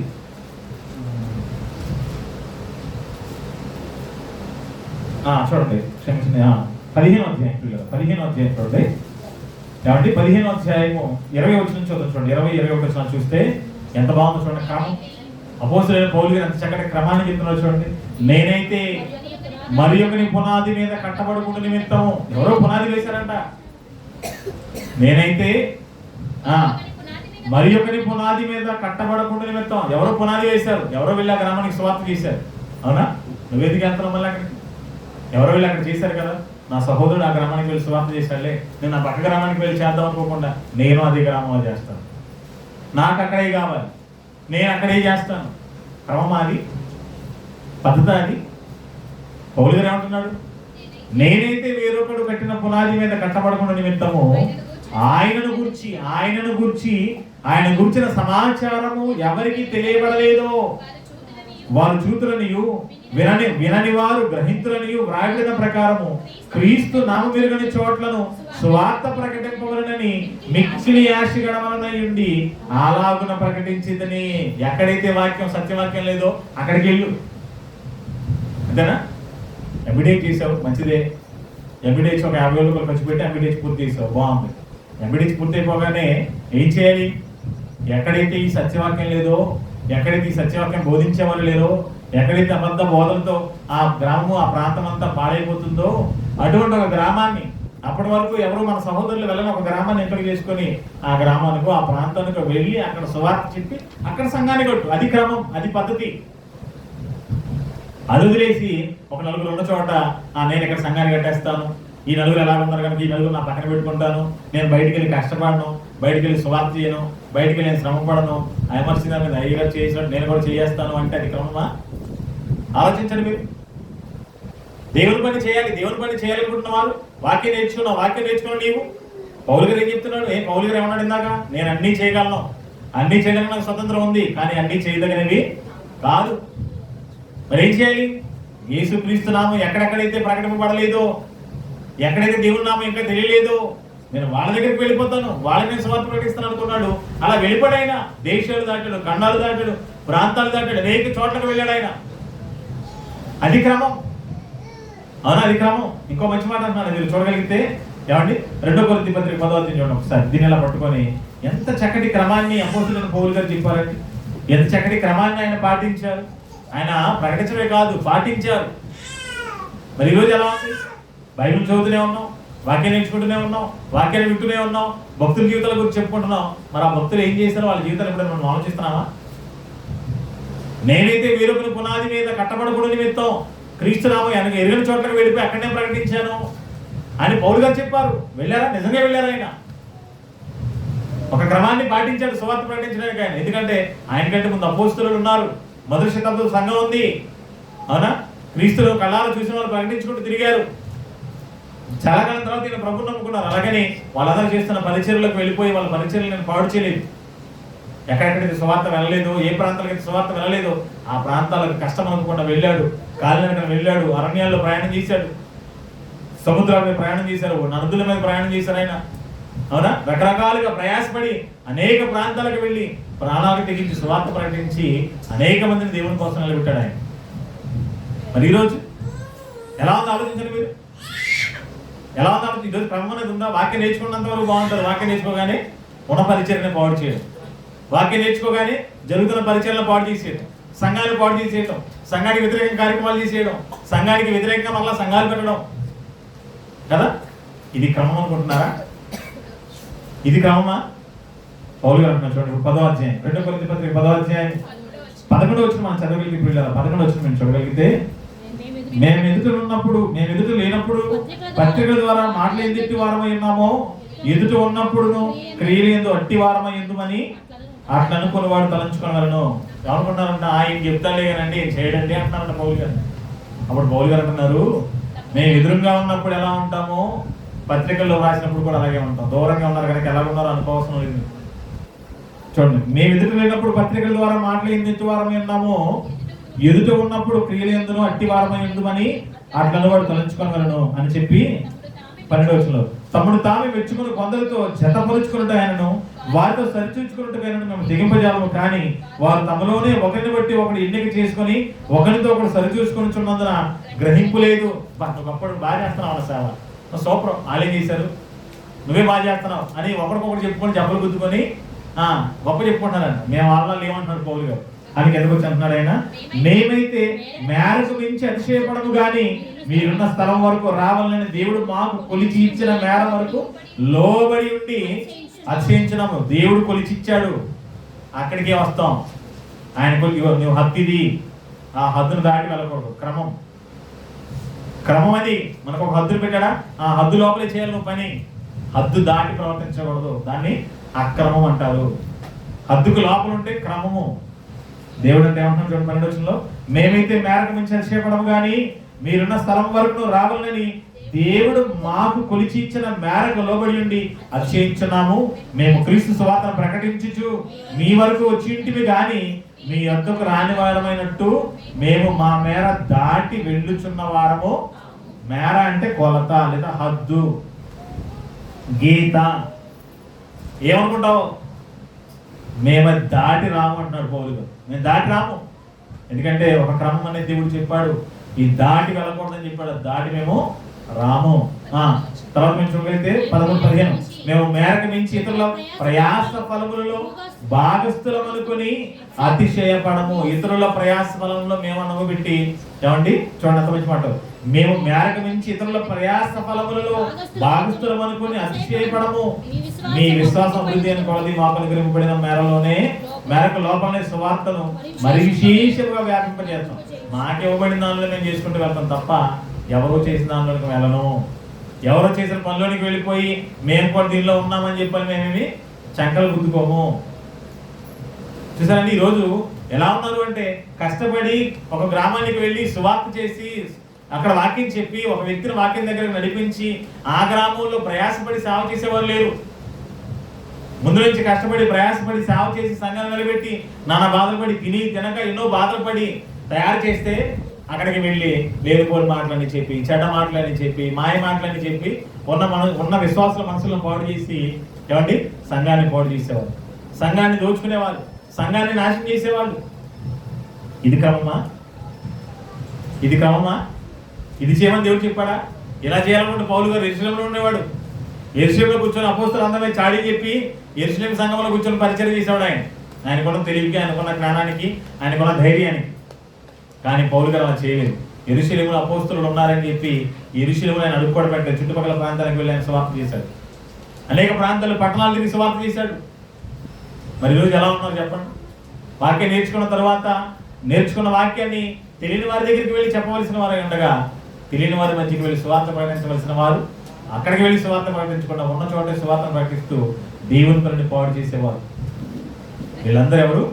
అక్రమం చేసేవారు. వీళ్ళు క్రమంగా ఉండేవాళ్ళు కాదు. తెలుసా మీరు? అక్రమం అంటే ఏంటి అర్థం? అక్రమం అంటే ఏంటి అర్థం? ఏమండి అక్రమం అంటే ఏంటి మీకు అర్థం కాకుండా మళ్ళీ చెప్తాను చూడండి. యోబు గ్రంథం చూడండి ఒకసారి. యోబు గ్రంథం 24వ అధ్యాయం 2వ వచనం చదివితే, ఈ యోబు గ్రంథం 24వ అధ్యాయం 2వ వచనం చెప్తున్నాను చూడండి. అక్రమం అంటే ఏంటో యోబు గ్రంథం 24వ అధ్యాయం 2వ వచనంలో దేవుడు రాయించిన మాట చూడండి. వారు అక్రమము చేసి మందలను ఆక్రమించుకొని వాటిని మేపుదాం. అక్రమం అంటే ఏంటి? ఎదుటి వాడిని దోచుకోవడం, ఎదుటి వారి పనిలోనికి వెళ్ళడం, ఎదుటి వారి పనిలోని వెళ్ళి ఆ పనిని పాడు చేయడం. కాబట్టి ఈరోజు మనకి యూనివర్సిటీ ఉంది అనా, బైబిల్ ఓపెన్ యూనివర్సిటీ వారు ఒక క్రమాన్ని పెట్టారు. ఏం పెట్టారు? ఒక వ్యక్తి ఎంపీటీసీ పూర్తి చేసి అతను దేవుని సేవ చేయాలనుకున్నప్పుడు అతని ఆసక్తిని గమనించి అతనికి ఒక చోట కళాశాలను ఇచ్చారు. ఆ కళాశాల నుంచి ఆ కళాశాలకు ఒక ఏం పెట్టారు? హద్దుని పెట్టారు. ఇదిగో ఈ హద్దు మధ్య, ఈ ప్రాంతాల మధ్య, ఈ ప్రాంతంలో నువ్వు ఈ కళాశాల ద్వారాగా సువార్తను వ్యాపింప చెయ్యు అని చెప్పారు. వ్యాప్తి చెయ్యి, నీకు ఇవ్వబడిన పరిధిలో నువ్వు చక్కగా తిరిగి సువార్త చెయ్యి, సభలు పెట్టు, బైబిల్ తరగతులు పెట్టు, లేఖనాల పరిశోధన కార్యక్రమాలు పెట్టు, అనేక మందికి వాక్యాన్ని చెప్పించు, వాక్యం వినడానికి వచ్చిన వారి చేత చక్కగా ఆసక్తి ఉన్న వాళ్ళ చేత పరీక్షలు రాయించు. అలా పరీక్షలు రాసిన వారు ఎవరైనా సేవ చేస్తానంటే వారికి ఒక గ్రామాన్ని ఇచ్చి ఒక కోఆర్డినేటర్గా పెట్టు కదా. ఒక కోఆర్డినేటర్ ఒక గ్రామాన్ని నియమించారు. ఆ గ్రామంలో కష్టపడి సువార్త చేయాలి. ఒక వైస్ ప్రిన్సిపాల్ అతనికి ఏం చేశారు? కళాశాల మీద బాధ్యత అప్పగించినప్పుడు అతను ఏం చేయాలి? ఈ రీసెర్చ్ సెంటర్లందరి మీద, అలాగే సంఘంలో జరుగుతున్న కార్యక్రమాల మీద ఒక బాధ్యత కలిగి ఉండాలి. ఒక ప్రిన్సిపల్ ఏం చేయాలి? అతను అప్పగింపబడిన బాధ్యత ఆ పరిధిలో పరిచయం చేస్తూ ప్రిన్సిపాల్, వైస్ ప్రిన్సిపాల్, అలాగే కోఆర్డినేటర్లు, లెక్చరర్లు అందరినీ ఇతను మానిటరింగ్ చేసుకోవాలి. ఇది ఒక క్రమం. ఒక హద్దును నియమించి, ఒక క్రమాన్ని ఇచ్చి, ఒక లెటర్ ఇచ్చి నువ్వు ఆ ప్రాంతానికి వెళ్ళి సేవ చేయమని పంపించారు. అలా వచ్చినప్పుడు ఏం చేయాలి? వారు ఇచ్చిన ప్రకారంగానే ఆ పరిధిలో ఉండి సేవ చేసుకోవాలి. అంతేగాని పక్కల దాంట్లోకి వెళ్ళిపోయి, ఈ పక్కల దాంట్లోకి వెళ్ళిపోయి, నీకు ఉన్న దాంట్లో ఆడటం చేత కాదు కానీ పక్కల దాంట్లోకి ఎందుకు? అర్థమవుతుందా? మనం ఉన్నదాంట్లో ఆడటం చేత కాదు, ఉన్నదాంట్లో కష్టపడి పరిచయం చేయడం చేత కాదు. ఇక్కడ కోఆర్డినేటర్ ఎక్కడ సెంటర్ ఎక్కడ చేయరు, ఆ పక్క ఊరు కావాలి, ఈ పక్క ఊరు కావాలి, ఉన్నూరులు ఆడలేరు. నీకు ఇచ్చిన దాంట్లో చేయి చక్కగా. అక్కడ నువ్వు ఏం చేసావు? పరిచర్య ఎంత చేసావు? అక్కడ పని ఎంతమంది అక్కడ వాక్యం నేర్పించావు, ఎంతమందికి అక్కడ వాక్యం చూపించావు, ఎంతమంది అక్కడ సంఘంలో చేర్పించావు? ఇది ఉండదు. ఆ ఊరు వెళ్తాను, ఈ ఊరు వెళ్తాను, ఆ పక్క వెళ్తాను, ఈ పక్క వెళ్తాను. ఉన్న దగ్గర సరిగ్గా సకాలంగా ఏడిస్తే పక్క ఊరికి వెళ్ళొచ్చు. ఇక్కడ పని పూర్తి కాకుండా పక్క ఊరికి వెళ్ళిపోతాను, ఆ పక్క ఊరికి, ఈ పక్క వెళ్ళిపోతాను. ఎందుకు అదంతా? దాన్ని అక్రమం అంటారు. అర్థమవుతుందా? లేదా ఎక్కడ చేసుకుంటూ పక్క కోఆర్డినేటర్ దాంట్లో వేలు పెడతాం, ఆయన దగ్గరికి అక్కడి నుంచి కొంతమంది లాక్అవుట్ చేయడం, వాళ్ళు అక్కడ ఉన్న వాళ్ళ మంచిగా తీసుకొని వాళ్ళ దగ్గరికి వెళ్ళిపోయి వాళ్ళని పోటీ చేయటం. ఇదా క్రమం? ఇదా దేవుని పని? ఎలా చేయమని దేవుడు చెప్పాడా? ఎలాగ ఆత్మ రక్షించేది? చేతనైతే కష్టపడి వాక్యం చెప్పి ఒక వ్యక్తిని దేవుని దగ్గరికి తీసుకురావాలి. అది నిజంగా చేసేవాడు, దేవుని సేవ చేసేవాడు పని. ఉన్న వాళ్ళని పాడు చేయడం, ఉన్న వాళ్ళకి మాయమాటలు చెప్పి తర్వాత పెంచడం, జరుగుతున్న పరిశీలన పాడు చేయడం కాదు నిజమైన దేవుని సేవ. అది కాదు దేవుని సేవ. అలా చేసేవాడు కాదు నిజమైన సేవకుడు. అలా చేస్తున్నది క్రమమైనది కానీ కాదు. జట్టి అయిన వాడు ఎలా పోరాడాలి? నియమం ప్రకారంగా పోరాడాలి. క్రైస్తవుడైన వాడు పోరాడాలి, ఒక నియమం. అవునా? మరి ఈరోజు ఆ పెద్ద డైరెక్టర్ గారు పెట్టారు ఒక క్రమం. ఆ క్రమానికి లోబడి వెళ్తున్నారా? పేరు ఫోటో మాత్రం ఆయన పెట్టుకోవడం. ఆయన ఏం చెప్పాడు? బాబు అరే ఒక దాంట్లో ఒకరికి వెళ్ళకుండా అని చెప్పారు. మనం ఏం చేశాం చెప్పండి, ఆలోచించండి. ఆయన ఫోటో కనపడాలి మనం అనుకుంటాం, ఓ పెద్ద ఫోటో కనపడింది, నేను కూడా మన యూనివర్సిటీ మన వాటిని చెప్పాడే. ఫోటో పెట్టుకున్నంత మాత్రాన గౌరవించేవాడు అంటే ఫోటో పెట్టుకున్నవాడు కాదు. ఫోటో పెట్టుకున్నంత మాత్రమే గౌరవించినట్టు కాదు. వాళ్ళు చెప్పింది మనం పాటించినప్పుడే గౌరవించినట్టు. దేవుడు అదే అంటాడు. నువ్వు ఆ రోజు సమయంలో అంటున్నాడు, సమయంలో వచ్చాడు ఎవరి దగ్గరికి? సౌలు దగ్గరికి వచ్చాడు. ఆ అరుపులు ఎక్కడి నుంచి వినపడుతున్నాయి? సౌలు ఏంటి అరుపులు? ఎద్దులు గేదెల అరుపులు వినపడుతున్నాయి. ఏంటి అవన్నీ? ఏంటి అరుపులు? వాటన్నింటినీ చంపేమని చెప్పాను కదా, చంపలేదా? ఏంటి అరుపులు అంటే దేవునికే బలివ్వడానికి తీసుకొస్తున్నానండి అని చెప్పాడు. అప్పుడు సౌలుతో అంటున్నాడు సమూయేలు గారు, నిన్ను ఎవడైతే అమ్మన్నాడు? దేవుడు చెప్పాడు నీకు ఏమని? చంపేసామని చెప్తే నువ్వెవడ తీసుకురావడానికి? దేవునికేనండి. దేవునికి బలులు ఇవ్వడం కాదు. ఏం కావాలన్నాడు దేవుడు? బలులు అర్పించడం కంటే మాట వినడం శ్రేష్టం, ఫోటో పెట్టుకోవడం కాదు. ఆయన ఏం చెప్పాడు మరి? ఫోటో పెట్టుకున్న బాగుంది, మరి ఆయన ఏం చెప్పాడు? నువ్వు ఆయన గౌరవించిన వాడు అయితే, గౌరవించిన దానం అయితే ఆయన ఏం చెప్పాడు? ఇక ఒకరి పరిచయలో ఒక్కొక్కరు వెళ్ళకండి, ఒకరి పనిని మరొకరు పాడు చేయకండి. మీరు దేవుని సేవ చేయాలనుకుంటే ఒక చక్కటి గ్రామాన్ని ఎంచుకొని అక్కడ వెళ్ళి సువార్త చేయండి. ఆ గ్రామంలో సువార్త చెప్పి కొంతమందిని రక్షించండి, కొన్ని ఆత్మలను కాపాడండి. అవునా? నీకు సామర్థ్యం ఉందా? నువ్వు నా దగ్గర రా. నీకు సామర్థ్యం నా దగ్గర రా, నేను నీకు ఇస్తాను. ఎక్కడో చోట పరిచర్య. అదే అజీరు మేము ఎవరి దగ్గరే కావాలి, మాకు మేము ఎక్కడ ఉన్నాం మాకు అక్కడే కావాలి. తక్కువ వెళ్ళవా? నేను వెళ్ళండి, నాకు అక్కడే కావాలి. ఆయన వెళ్ళమని అవసరం లేదు. నువ్వు ఉన్న చోటే కావాలి, నా వాళ్ళు ఉన్న చోట నాకు కావాలి. కాబట్టి ఒక రాజకీయ నాయకులు కొట్టుకున్నట్టుగా మా కులస్తులు అందరూ ఉన్న దగ్గర పోయి పోటీ చేస్తానన్నట్టుగా మా ఇంటి వాళ్ళందరూ ఇక్కడే ఉన్నారండి, నేను ఎక్కడే సేవ చేస్తాను. మా సొంత ఊరు నేను ఎక్కడే చేస్తాను. నీ సొంత ఊరిలో సేవ చేయడానికో, నీ వాళ్ళ మంది సేవ చేయడానికో కాదు. దేవుని సేవ ఎక్కడుంటే అక్కడికి వెళ్ళిపోవాలి. దేవుని పని ఎక్కడుంటే అక్కడికి వెళ్ళాలి. అది నిజమైన సేవ చేయాలి, సైనికుల లక్షణం. అంతేనా? నువ్వు మిలిటరీలో చేరిన తర్వాత అమ్మ నేను కాశ్మీర్ సరిహద్దుకు రండి, మా ఇంటి దగ్గర చేయమని చేస్తాను డ్రెస్ వేసుకోనంటే, నువ్వు సైనికుడే మా ఇంటి దగ్గర చేస్తానని ఎక్కడైనా కాపలేక ఇక్కడ ఉంటానండి అని సరిపోతుందా? ఎక్కడ చేయాలి? నువ్వు సైనికుడిగా ఉండాలనుకున్న తర్వాత ప్రభుత్వం నిన్ను ఎక్కడికి నియమిస్తున్నావు అక్కడికి వెళ్ళి సేవ చేయాలి. అది సైనికుల లక్షణం. నేను మా ఊరిలో చేస్తానండి, మా వాళ్ళ మధ్య చేస్తానండి, ఎక్కడికి చేస్తానండి, నేను బయటకి రానండి అన్నావు అనుకోండి, అసలు సైనికుడు కానీ కాదు. చాలా మందికి ఎంత తెలుసు, ఈరోజు దేవుని సేవ చేయమంటే మా ఊరిలో చేస్తామండి, మా ఊళ్ళ దగ్గర చేస్తామండి, మా వాళ్ళ దగ్గర కాకపోతే బయటికి వెళ్ళమండి. ఎందుకు అలాగా? నువ్వు వాక్యం నేర్చుకున్నావు, ఎక్కడికైనా వెళ్ళి వాక్యం చెప్పి ఒప్పించి వాళ్ళని దేవుని దగ్గర నడిపించలేవా? ఆ చేతనప్పుడు మానే. అలా చేతనప్పుడు సేవ చేయడం మానేయడమే. చేయగలన్న సామర్థ్యం ఉన్నప్పుడు బయటికి రావాలి. దేవుడు చెప్పాడు కదా, స్వజనుల మధ్య సేవ చేద్దామని కూడా చెప్పారు కదా. మరి ఇలా ఆలోచించిన ఇలాంటి క్రమాన్ని దేవుడు బైబిల్ చెప్తే, ఈ క్రమాన్ని విడిచిపెట్టి ఈరోజు ఎంతమంది అక్రమంగా అన్యాయంగా దేవుని పని చేస్తున్నామని చెప్పుకుంటూ దేవుని పనిని పాడు చేసేవారు నాకు చెప్పండి. చేస్తున్నది దేవుని పనే, కానీ చేస్తున్న పనిలో క్రమం ఉందా? ఏమండి? ఒకసారి మనం ఆలోచించుకోవాలి. దేవుని పనే క్రమంగానే ఉందా? క్రమం ప్రకారంగా చేస్తున్నావా? ఒక క్రమానికి లోబడి మనం వెళ్తున్నామా? పోనీ మనుషులు కానీ లోబడిన అవసరం లేదు, వాక్యానికి కానీ లోబడి చేస్తున్నావా? వాక్యం ఎక్కడ చెప్పిందా? దేవుడు ఎక్కడ చెప్పారా? మీరు ఎక్కడైనా చేసి పడేసాడు, ఉన్న పరిచయం చోట ఇంకో పరిచయం ప్రారంభించడం దేవుడు చెప్పాడా? బైబిల్ ఎక్కడైనా ఉందా? అది మనుషులు చెప్పలేదు, నీకు నచ్చలేదు, దేవుని వాక్యం అని చెప్పిందా? నాకు చెప్పండి. మన ముందున్న భక్తులు ఏం చేశారు? ఎలా చేశారు వాళ్ళ సేవ? ఎలా చేశారు వాళ్ళ పరిచర్య? ఎంత చక్కటి క్రమాన్ని వాళ్ళు కలిగి పరిచర్య చేస్తే, ఈరోజు ఆ పరిచర్య ధర్మాన్ని మనం గమనించుకోకుండా ఇష్టం వచ్చినట్టుగా దేవుని పని చేస్తామని చెప్పుకుంటూ ఏమంటే దేవుని కోపాన్ని కలిగే విధంగా అక్రమంగా చేసుకుంటూ వెళ్ళిపోతున్నారు. అవునా? అక్రమంగా వెళ్ళిపోతున్నారంటాడు. అలా అక్రమంగా వెళ్ళిపోతున్న వారిని గురించి అపోస్తుడైన పౌలు గారు ఏమంటే పత్రిక రాస్తున్నారు. చూడండి ఒకసారి, తెస్సలోనికీయులకు రాసిన పత్రిక, 2వ పత్రిక. అపోస్తుడైన పౌలు గారు తెస్సలోనికీయులకు పత్రిక రాస్తూ, ఈ తెస్సలోనికీయులకు రాసిన 2వ పత్రికలో ప్రియులారా ఏమంటున్నాడు చూడండి ఒకసారి. 2వ పత్రిక 3వ అధ్యాయము 6వ వచనం మనం చదవగలిగితే, ఏమంటే 2వ తెస్సలోనికీయుల పత్రిక 3వ అధ్యాయము 6వ వచనం, సహోదరులారా మా వలన పొందిన బోధనా ప్రకారము కాక అక్రమముగా నడుచుకున్న ప్రతి సహోదరుని యొద్ద నుండి తొలగిపోవాలని మన ప్రభువైన యేసుక్రీస్తు పేరిట మీకు ఆజ్ఞాపించుచున్నాను అంటున్నాడు. ఎవరున్నారంట? అక్రమంగా నడుచుకునే వారు ఉన్నారంట. బోధ ప్రకారంగా నడుచుకునే వారు లేరంట. అంటే వాక్యం చెప్పినట్టుగా నడుచుకునే వారు లేరు. డైరెక్టర్ గారు వాక్యాన్ని బట్టి అని చెప్తున్నాడు. ఏం చెప్పాడు ఆయన? వాక్యాన్ని బట్టి ఒక పరిధిని నియమించాడు.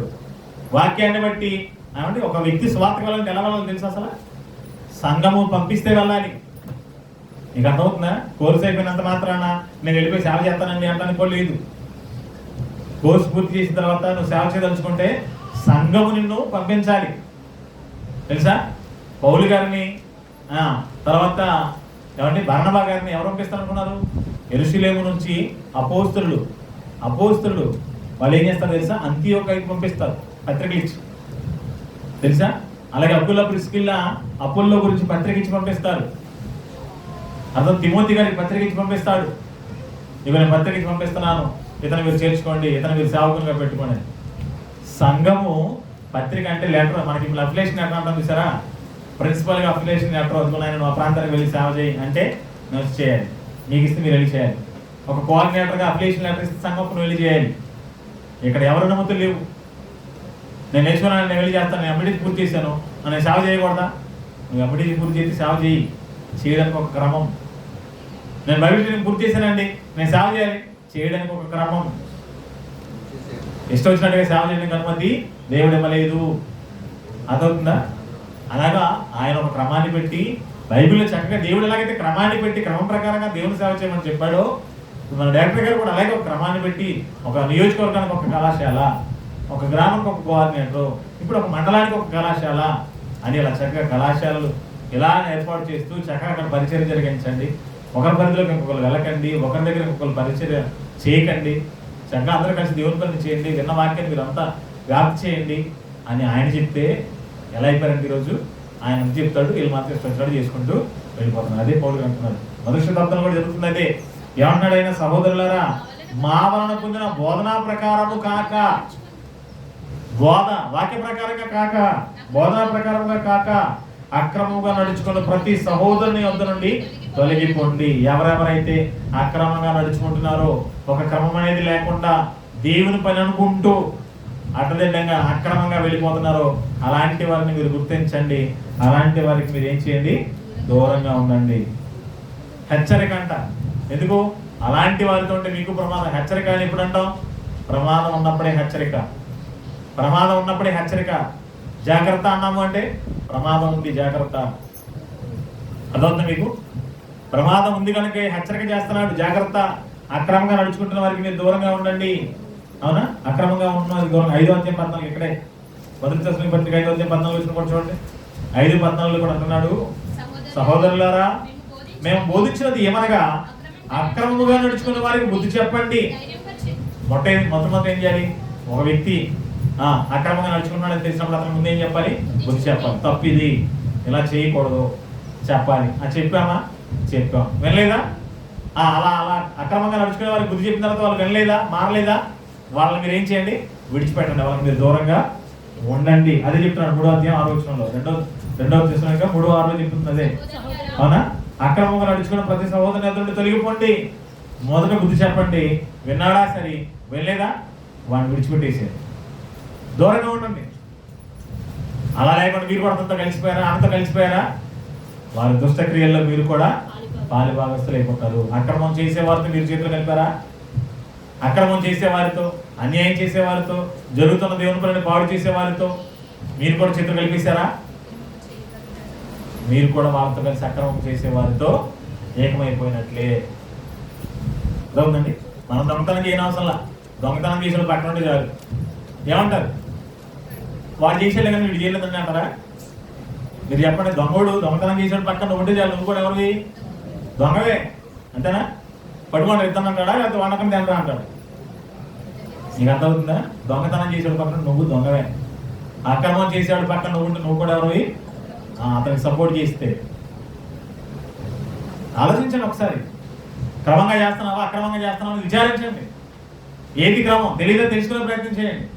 అలా కాకుండా మా వాడండి, మా ఊరోడండి, మా ఇంటి పేరంటోడండి, మా కావాల్సినోడండి, మా బంధువు అండి అని చెప్పని ఈ బంధుత్వాలన్నీ కలుపుకున్నాం. బీరకాయ పీచులన్నీ ఏమైపోతారు? చూస్తారు ఏమైపోతారు? చూడండి, ఎంతకాలం మీకు అక్రమం చేయవాలంటే ఎవరు అనుకున్నారు? మత్తయి సువార్త 7వ అధ్యాయం 23 వచ్చింది చూడండి ఒకసారి. అక్రమం చేయవలనగానే మనకు వాళ్ళే గుర్తొచ్చారు ఎంతకాలం. ఏమండి 7వ అధ్యాయం 23 వచ్చింది చూడండి ఒకసారి మత్తయి సువార్తలో. యేసుక్రీస్తు అంటున్నారు, అదిరమంది అనేకులను చూచి, ప్రభువా నేను మీ నామమును దెయ్యాలు వెళ్ళగొట్టలేదా, మీ నామాన్ని అద్భుతాలు చేయలేదా, మీ నామాన్ని మేము ప్రవచింపలేదా అని అనేకులు చెప్తారంట. అప్పుడు ఆయన వాళ్ళు చూస్తుంటారంట, అక్రమము చేయవారులారా నేను మిమ్మల్ని ఎన్నడూ ఎరుగను, నా యొద్ద నుండి పొండి. అక్రమం చేయవరనగానే వాళ్ళే అనుకున్నారు ఎంతకాలం. ఎవరు? దెయ్యాల గుట్టం చూసి అక్రమం చేయాలనుకున్నాం, అద్భుతాలు చేసేవాళ్ళు చూసి అక్రమం చేసేవాలనుకున్నాం, ప్రవచనాలు చెప్పేవాళ్ళు చూసి అక్రమం చేసేవాలనుకున్నాం. కానీ వాక్య ప్రకారంగా ప్రవర్తింపని వారంతా కూడా ఎవరు? అక్రమం చేసేవారే.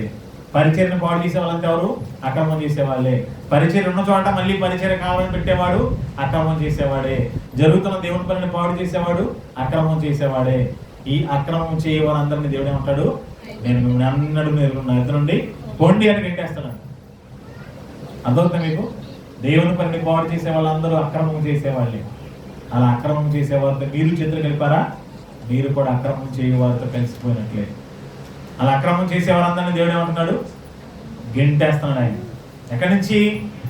సంఘం నుంచి గెంటేస్తాడు, పరలోకం నుంచి కూడా ఆయన మనల్ని గెంటేస్తాడు పిల్లలు. కనుక ఎప్పుడు కూడా అక్రమం చేసేవారితో మనము కలవకూడదు. అక్రమం చేసేవారికి దేవునికి అస్సలు నచ్చదు. ఓకేనా? అక్రమం చేసేవారికి ఎటువంటి గతి పడుతుందో, అక్రమం చేసే వారి విషయంలో దేవుడు ఎలాంటి కఠినమైన నిర్ణయాలు తీసుకుంటాడో ఒక మంచి మాట చూద్దాం చూడండి ఒకసారి. ఏమండి యోబు గ్రంథం 4వ అధ్యాయం చూడండి ఒకసారి.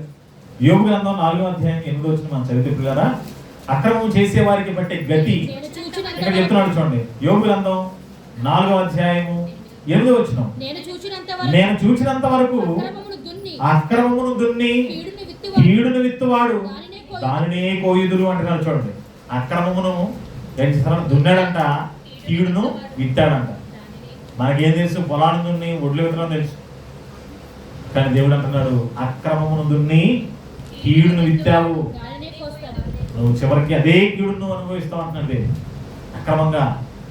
అక్రమంగా అన్యాయంగా జరుగుతున్న దేవుని పనిని పాడు చేస్తావా? అన్యాయంగా అక్రమంగా ఒకరు చేస్తున్న పనిలోకి వెళ్ళిపోతావా? అన్యాయంగా ఒకరు చేస్తున్న పనిని పాడు చేస్తావా? అయితే నీకు అదే గతి పడుతుంది. ఎంతమంది చెప్తాను చూసిన దేవుడు? నేను చూసినంత వరకు అంటున్నాడు, నేను చూసినంత వరకు అక్రమమును దున్ని కీడును విత్తేవాడు అదే కీడును పంటగా కోసుకుంటాడు. అవునా? అదే కీడు, ఏ కీడైతే నువ్వు చేసావో అదే కీడు నీకు కూడా వస్తుంది. నువ్వు ఏదైతే కీడు చేసావో దేవుని పని విషయంలో అదే కీడు నువ్వు అనుభవిస్తావు. ఈరోజు సంఘాన్ని నేను పాడు చేశాను, ఈరోజు నేను కూడా ఏదో చేశాను, సంఘాలు గుర్తుకుంటే రేపు అంతకంటే దారుణంగా గతి పడుతుంది అంటున్నాడు దేవుడు. ఇంకొక మాట చూస్తారా? యెహెజ్కేలు గ్రంథం చూడండి. యెహెజ్కేలు గ్రంథం ఇర్మీయా గ్రంథం 14వ అధ్యాయం. ఏమండి? ఇర్మీయా గ్రంథం 14వ అధ్యాయం 10వ వచనం చూస్తే పిల్లరా, ఇర్మీయా గ్రంథం 14వ అధ్యాయం 10వ వచనం అంటున్నాడు ఆయన, యెహోవా ఈ జనులతో ఈ మాట సెలవిస్తున్నాడు, ఈ జనులు తమ కాళ్ళకు అడ్డము లేకుండా తిరుగులాడుతూ ఇచ్చగలవారు గనుక యెహోవా వారిని అంగీకరింపడు. ఇప్పుడు ఆయన వారి అక్రమమును జ్ఞాపకము చేసుకొనును, వారి పాపములను బట్టి వారిని శిక్షించును అంటున్నారు. చూడండి ఏం చేస్తారంటే వీళ్ళు కాళ్ళకు అడ్డం లేకుండా తిరుగుతున్నారు. ఎక్కడ మనం అక్కడికి వెళ్ళొచ్చా? ఈ గ్రామానికి వెళ్ళి మనం చేయొచ్చా? ఈ గ్రామంలో ఆల్రెడీ పరిచయం జరుగుతుంది కదా, మనం వెళ్ళి చేయొచ్చా? ఇక్కడ సంఘం ఉంది కదా, మళ్ళీ వెళ్ళి మనం పెట్టచ్చా? ఇక్కడ సహోదరులు ఉన్నారు కదా, వాళ్ళకి మనం అభ్యంతరకరంగా చేయొచ్చా అనేది లేకుండా ఈ జనులు ఏం చేస్తున్నారంట? తమ కాళ్ళకు అడ్డం లేకుండా తిరుగులాడుతూ ఇచ్చగలవారు కనుక యెహోవా వారిని అంగీకరింపడు.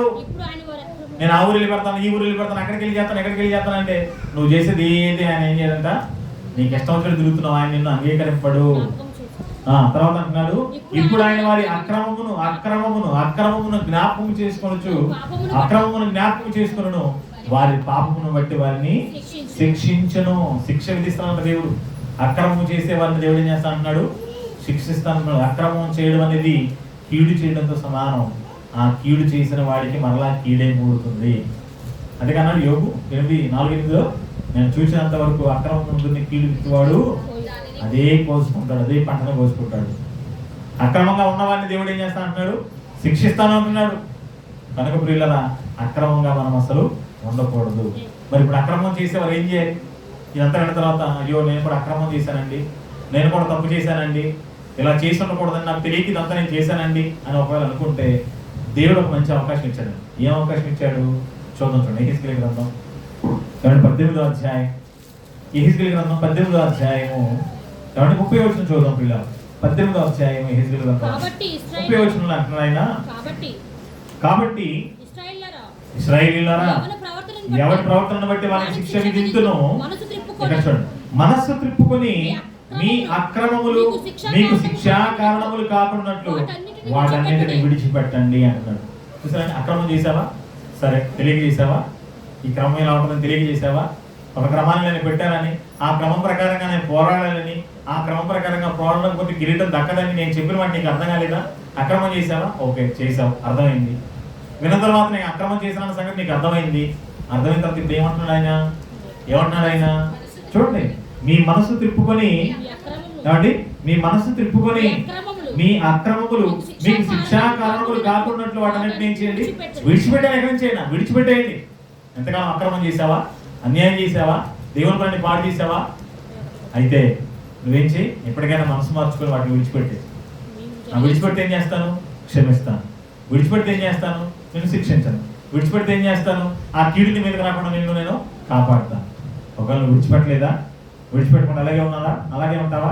అలాగే ఉంటే ఏం జరుగుతుంది? 31 వచనం, మీరు జరిగించిన అక్రమ క్రియలన్నింటినీ విడిచి నూతన హృదయంలో నూతన బుద్ధి తెచ్చుకోండి. ఇశ్రాయేలీయులారా మీరెందుకు మరణం పొందుదురు? చూసారండి, అక్రమాన్ని విడిచిపెట్టకపోతే చంపేస్తానంటున్నది. మీరేమైపోతారు? మరణమగుదురు అంటున్నాడు. అంటే చచ్చిపోతారు మీరు. అక్రమం చేస్తే ఏమైపోతారు మీరు? చచ్చిపోతారు. చచ్చిపోతారా? చచ్చిపోతారు. దేవుని దృష్టిలో చచ్చిపోయాడు అంటే ఎక్కడికి వెళ్ళిపోతాడు? నరకానికి వెళ్ళిపోతాడు. దేవుని దృష్టిలో చనిపోయావు అంటే ఎక్కడికి వెళ్ళిపోతావు? నరకానికి. నువ్వు అనుకోవచ్చు నేను దేవుని పని చేస్తున్నాను, నేను దేవుని కోసం ప్రయాసపడుతున్నాను, నేను దేవుని కోసం ఏదో కొన్నాను, నేను దేవుని కోసం ఏదో చేస్తున్నాను, మన సంఖ్యలు గుద్దుకోవడం ఇక్కడ తప్ప దేవుని దృష్టిలో ఎప్పుడు చచ్చిపోయావు, నువ్వు నరకానికి చేరిపోయావు. నువ్వు నరకానికి వెళ్ళి జాగ్రత్తలు ఉన్నావు అంతే. దేవుడు ఇప్పటికైనా అవకాశం ఇస్తున్నాడు. ఇప్పటికైనా మీరు మారు మనసు పొందాలి. మీ మనసు తిప్పుకోండి. అక్రమం చేసావా, అన్యాయం చేసావా, ద్రోహం చేసావా, మోసం చేసావా, జరిగిందేమో జరిగిపోయింది, తండ్రి తప్పైపోయింది, నన్ను క్షమించండి, నేను మరలా ఇటువంటిది చెయ్యను, నేను ఇలా ప్రవర్తింపను, అక్రమంగా అన్యాయంగా నేను వెళ్ళను, క్రమం ప్రకారంగా ఇక్కడ నుంచి నేను పోరాడతాను అని నువ్వు వచ్చావా? నేను క్షమిస్తాడు దేవుడు, నీకు మంచి అవకాశం ఇస్తాడు. లేదా మార్చుకోరా, సరి చేసుకోరా, చచ్చిపోతారు అంటున్నాడు. 31 వచ్చిన అదే, మీరు జరిగించిన అక్రమ క్రియలను విడిచి నూతన హృదయంలో నూతన బుద్ధి తెచ్చుకొనుడి.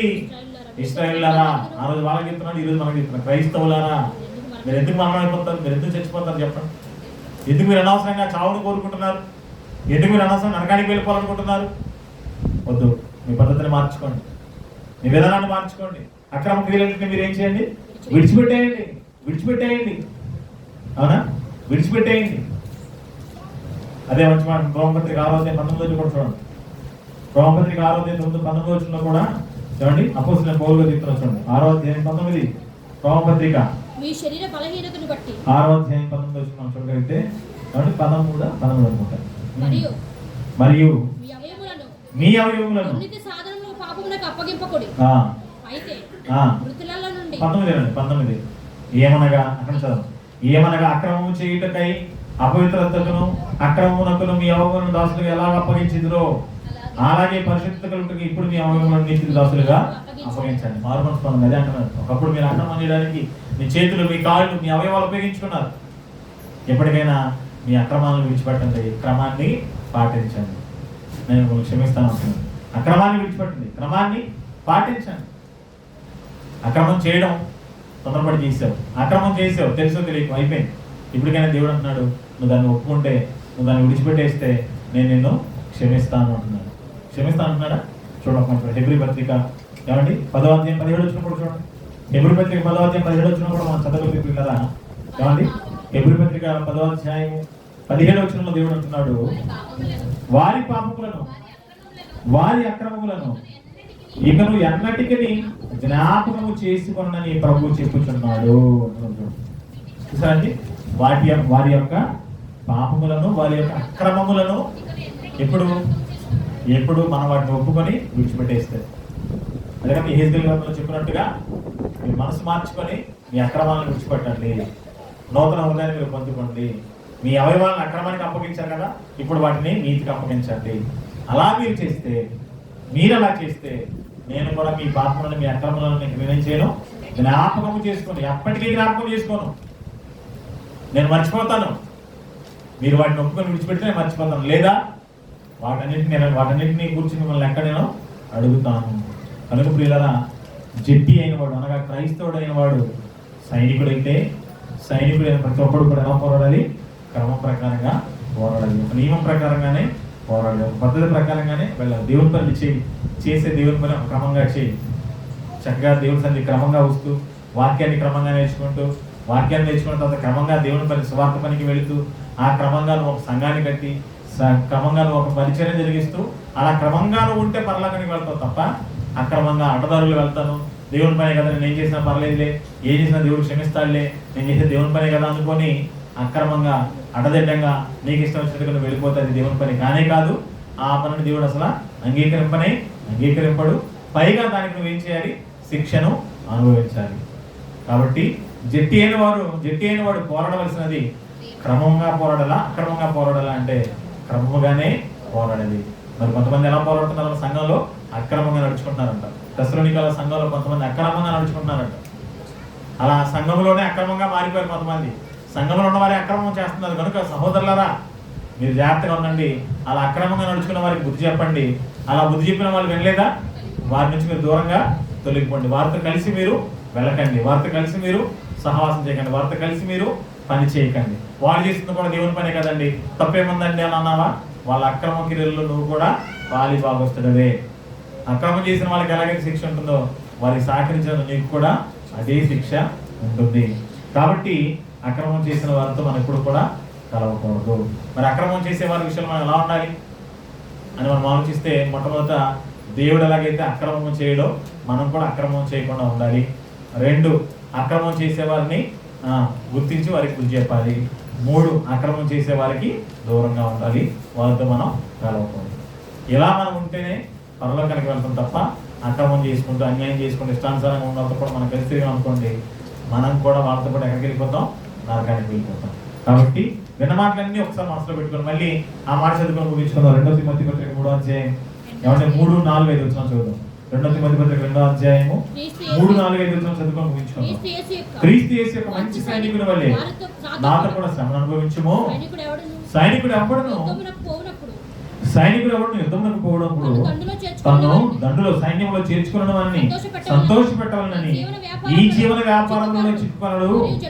మరియు సైనికుడైన వాడు పోరాడినప్పుడు నియమం ప్రకారం పోరాడకుంటే మనకి కిరీటము దొరకదు. కనుక పిల్లరా, మనం నియమం ప్రకారం మనందరినీ సైన్యంలో చేర్చుకున్నది మన ప్రభు. మనల్ని సైన్యంలో చేర్చుకున్న మన ప్రభువును సంతోషపెట్టే విధంగా మనం ప్రయాసపడాలి. నియమం ప్రకారంగా మనం పోరాడాలి, నియమం ప్రకారంగానే మనము యుద్ధం చేయాలి. ఆ నియమం ప్రకారంగా యుద్ధం చేస్తేనే మనకేముంది? కిరీటం దొరుకుతుంది. నియమాన్ని పక్కన పెట్టి, క్రమాన్ని పక్కన పెట్టి అక్రమంగా అడ్డదిడ్డంగా మనను సైన్యంలో చేర్చుకున్న ప్రభు అడ్డదిడ్డంగా అక్రమంగా అన్యాయంగా చేసిన వాడు కాదు. అవునా? మన ప్రభు ఎలాంటి వాడు? క్రమంగా ఉన్నవాడు. ఆయన నమ్మకం మనం కూడా ఎలా ఉండాలి? క్రమంగా. మన తండ్రి అయిన దేవుడు క్రమంగా ఉన్నవాడు. యేసుక్రీస్తు వారిలో క్రమం కనబడుతుంది, పరిశుద్ధాత్మ దేవుడిలో మన క్రమం కనబడుతుంది. అలాగే దేవుని పిల్లలకి మనలో కూడా ఉండాలి, క్రమం ఉండాలి. అలా కాకుండా అక్రమంగా ఉన్నామా మనకేం దక్కదు? కిరీటము దక్కదు. కిరీటం లేకపోతే నీకు పరలోకంలో చోటు లేదు. పౌలు గారు అంటున్నాడు కదా, మంచి పోరాటం పోరాడితేనే నా కొరకు కడగొట్టించుకొని నా కొరకు కిరీటము ఏమన్నా, నా కొరకు నీతి కిరీటం ఉంది కదా, నాకు ఆ నీతి కిరీటం ఉంది. నేను కనుమూసిన వర్షం నాకు ఆ నీతి కిరీటం ధరింపబడుతుంది. ఆ కిరీటంతో నేను పరలోకానికి వెళ్ళిపోతాను అంటున్నాడు. కనుక పిల్లరా, మరి కిరీటం మనకు దక్కాలి అంటే మన పోరాటం క్రమంగా ఉండాలి. అక్రమంగా ఎవరు ప్రార్థించండి. సంఘానికి, దేవుని పిల్లలకు, పరిచర్యకి ఎప్పుడు అక్రమంగా మీరు ఎప్పుడు పని చేయకండి. క్రమంగా ఉండండి, క్రమంగా దేవుని సన్నిధికి రండి, క్రమంగా దేవుని సన్నిధిలో ఉండండి, క్రమం ప్రకారంగా దేవుని సన్నిధిలో ఉంచుకోండి. మీరు దేవుని సేవ చేయాలో క్రమంగా దేవుని సేవను జరిగించండి. అలా చక్కగా క్రమంగా ఉంటూ మీకు అప్పగించిన పరిచయం పూర్తి చేసి దేవుడిస్తున్న కిరీటాన్ని తీసుకొని దేవుడిని పరలోక రాజ్యానికి వారసుగా మారడం తప్ప అక్రమంగా అన్యాయంగా కిరీటాన్ని దోచుకుంటే పరలోకం మనకు రాదు. ప్రార్థన చేసుకుందాం. పిల్ల వాక్యాన్ని బట్టి మనమంతా కూడా ఒకసారి మరి మనమందరం ఎలా ఉన్నాము? క్రమంగా ఉన్నామా?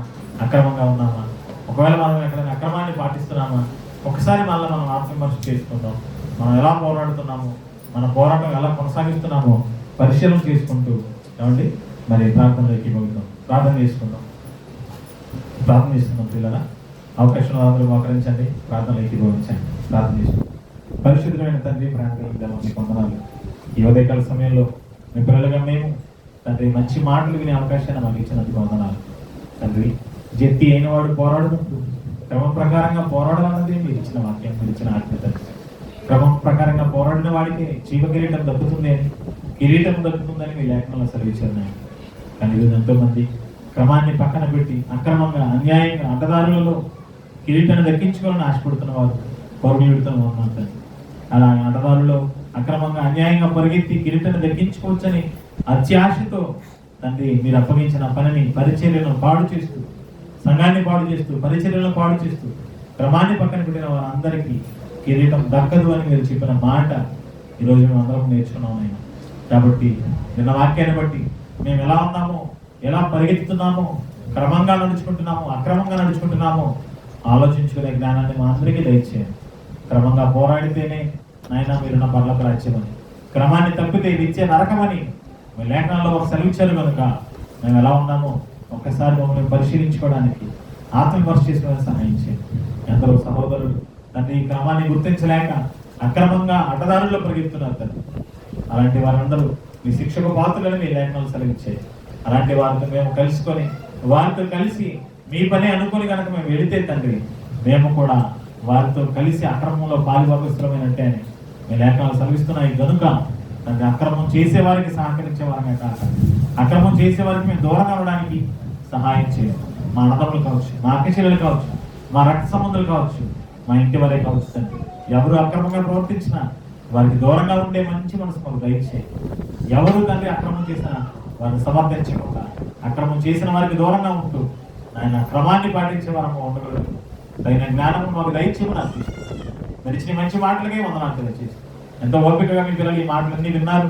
నిన్న వాక్య ప్రకారంగా ప్రవర్తించే జ్ఞానాన్ని ప్రతి ఒక్కరికి దయచేయమని మరొకసారి ముందు పెట్టుకుంటాం. జరగనంటున్న కార్యక్రమానికి కూడా ముందున్న కార్యక్రమానికి కూడా తోడుగా ఉండమని అర్థిస్తూ యేసుక్రీస్తు వారి నామమున ఈ ప్రార్థనను చేయించున్నాము తండ్రి. ఆమేన్. అందరికీ వందనాలండి. Thank you.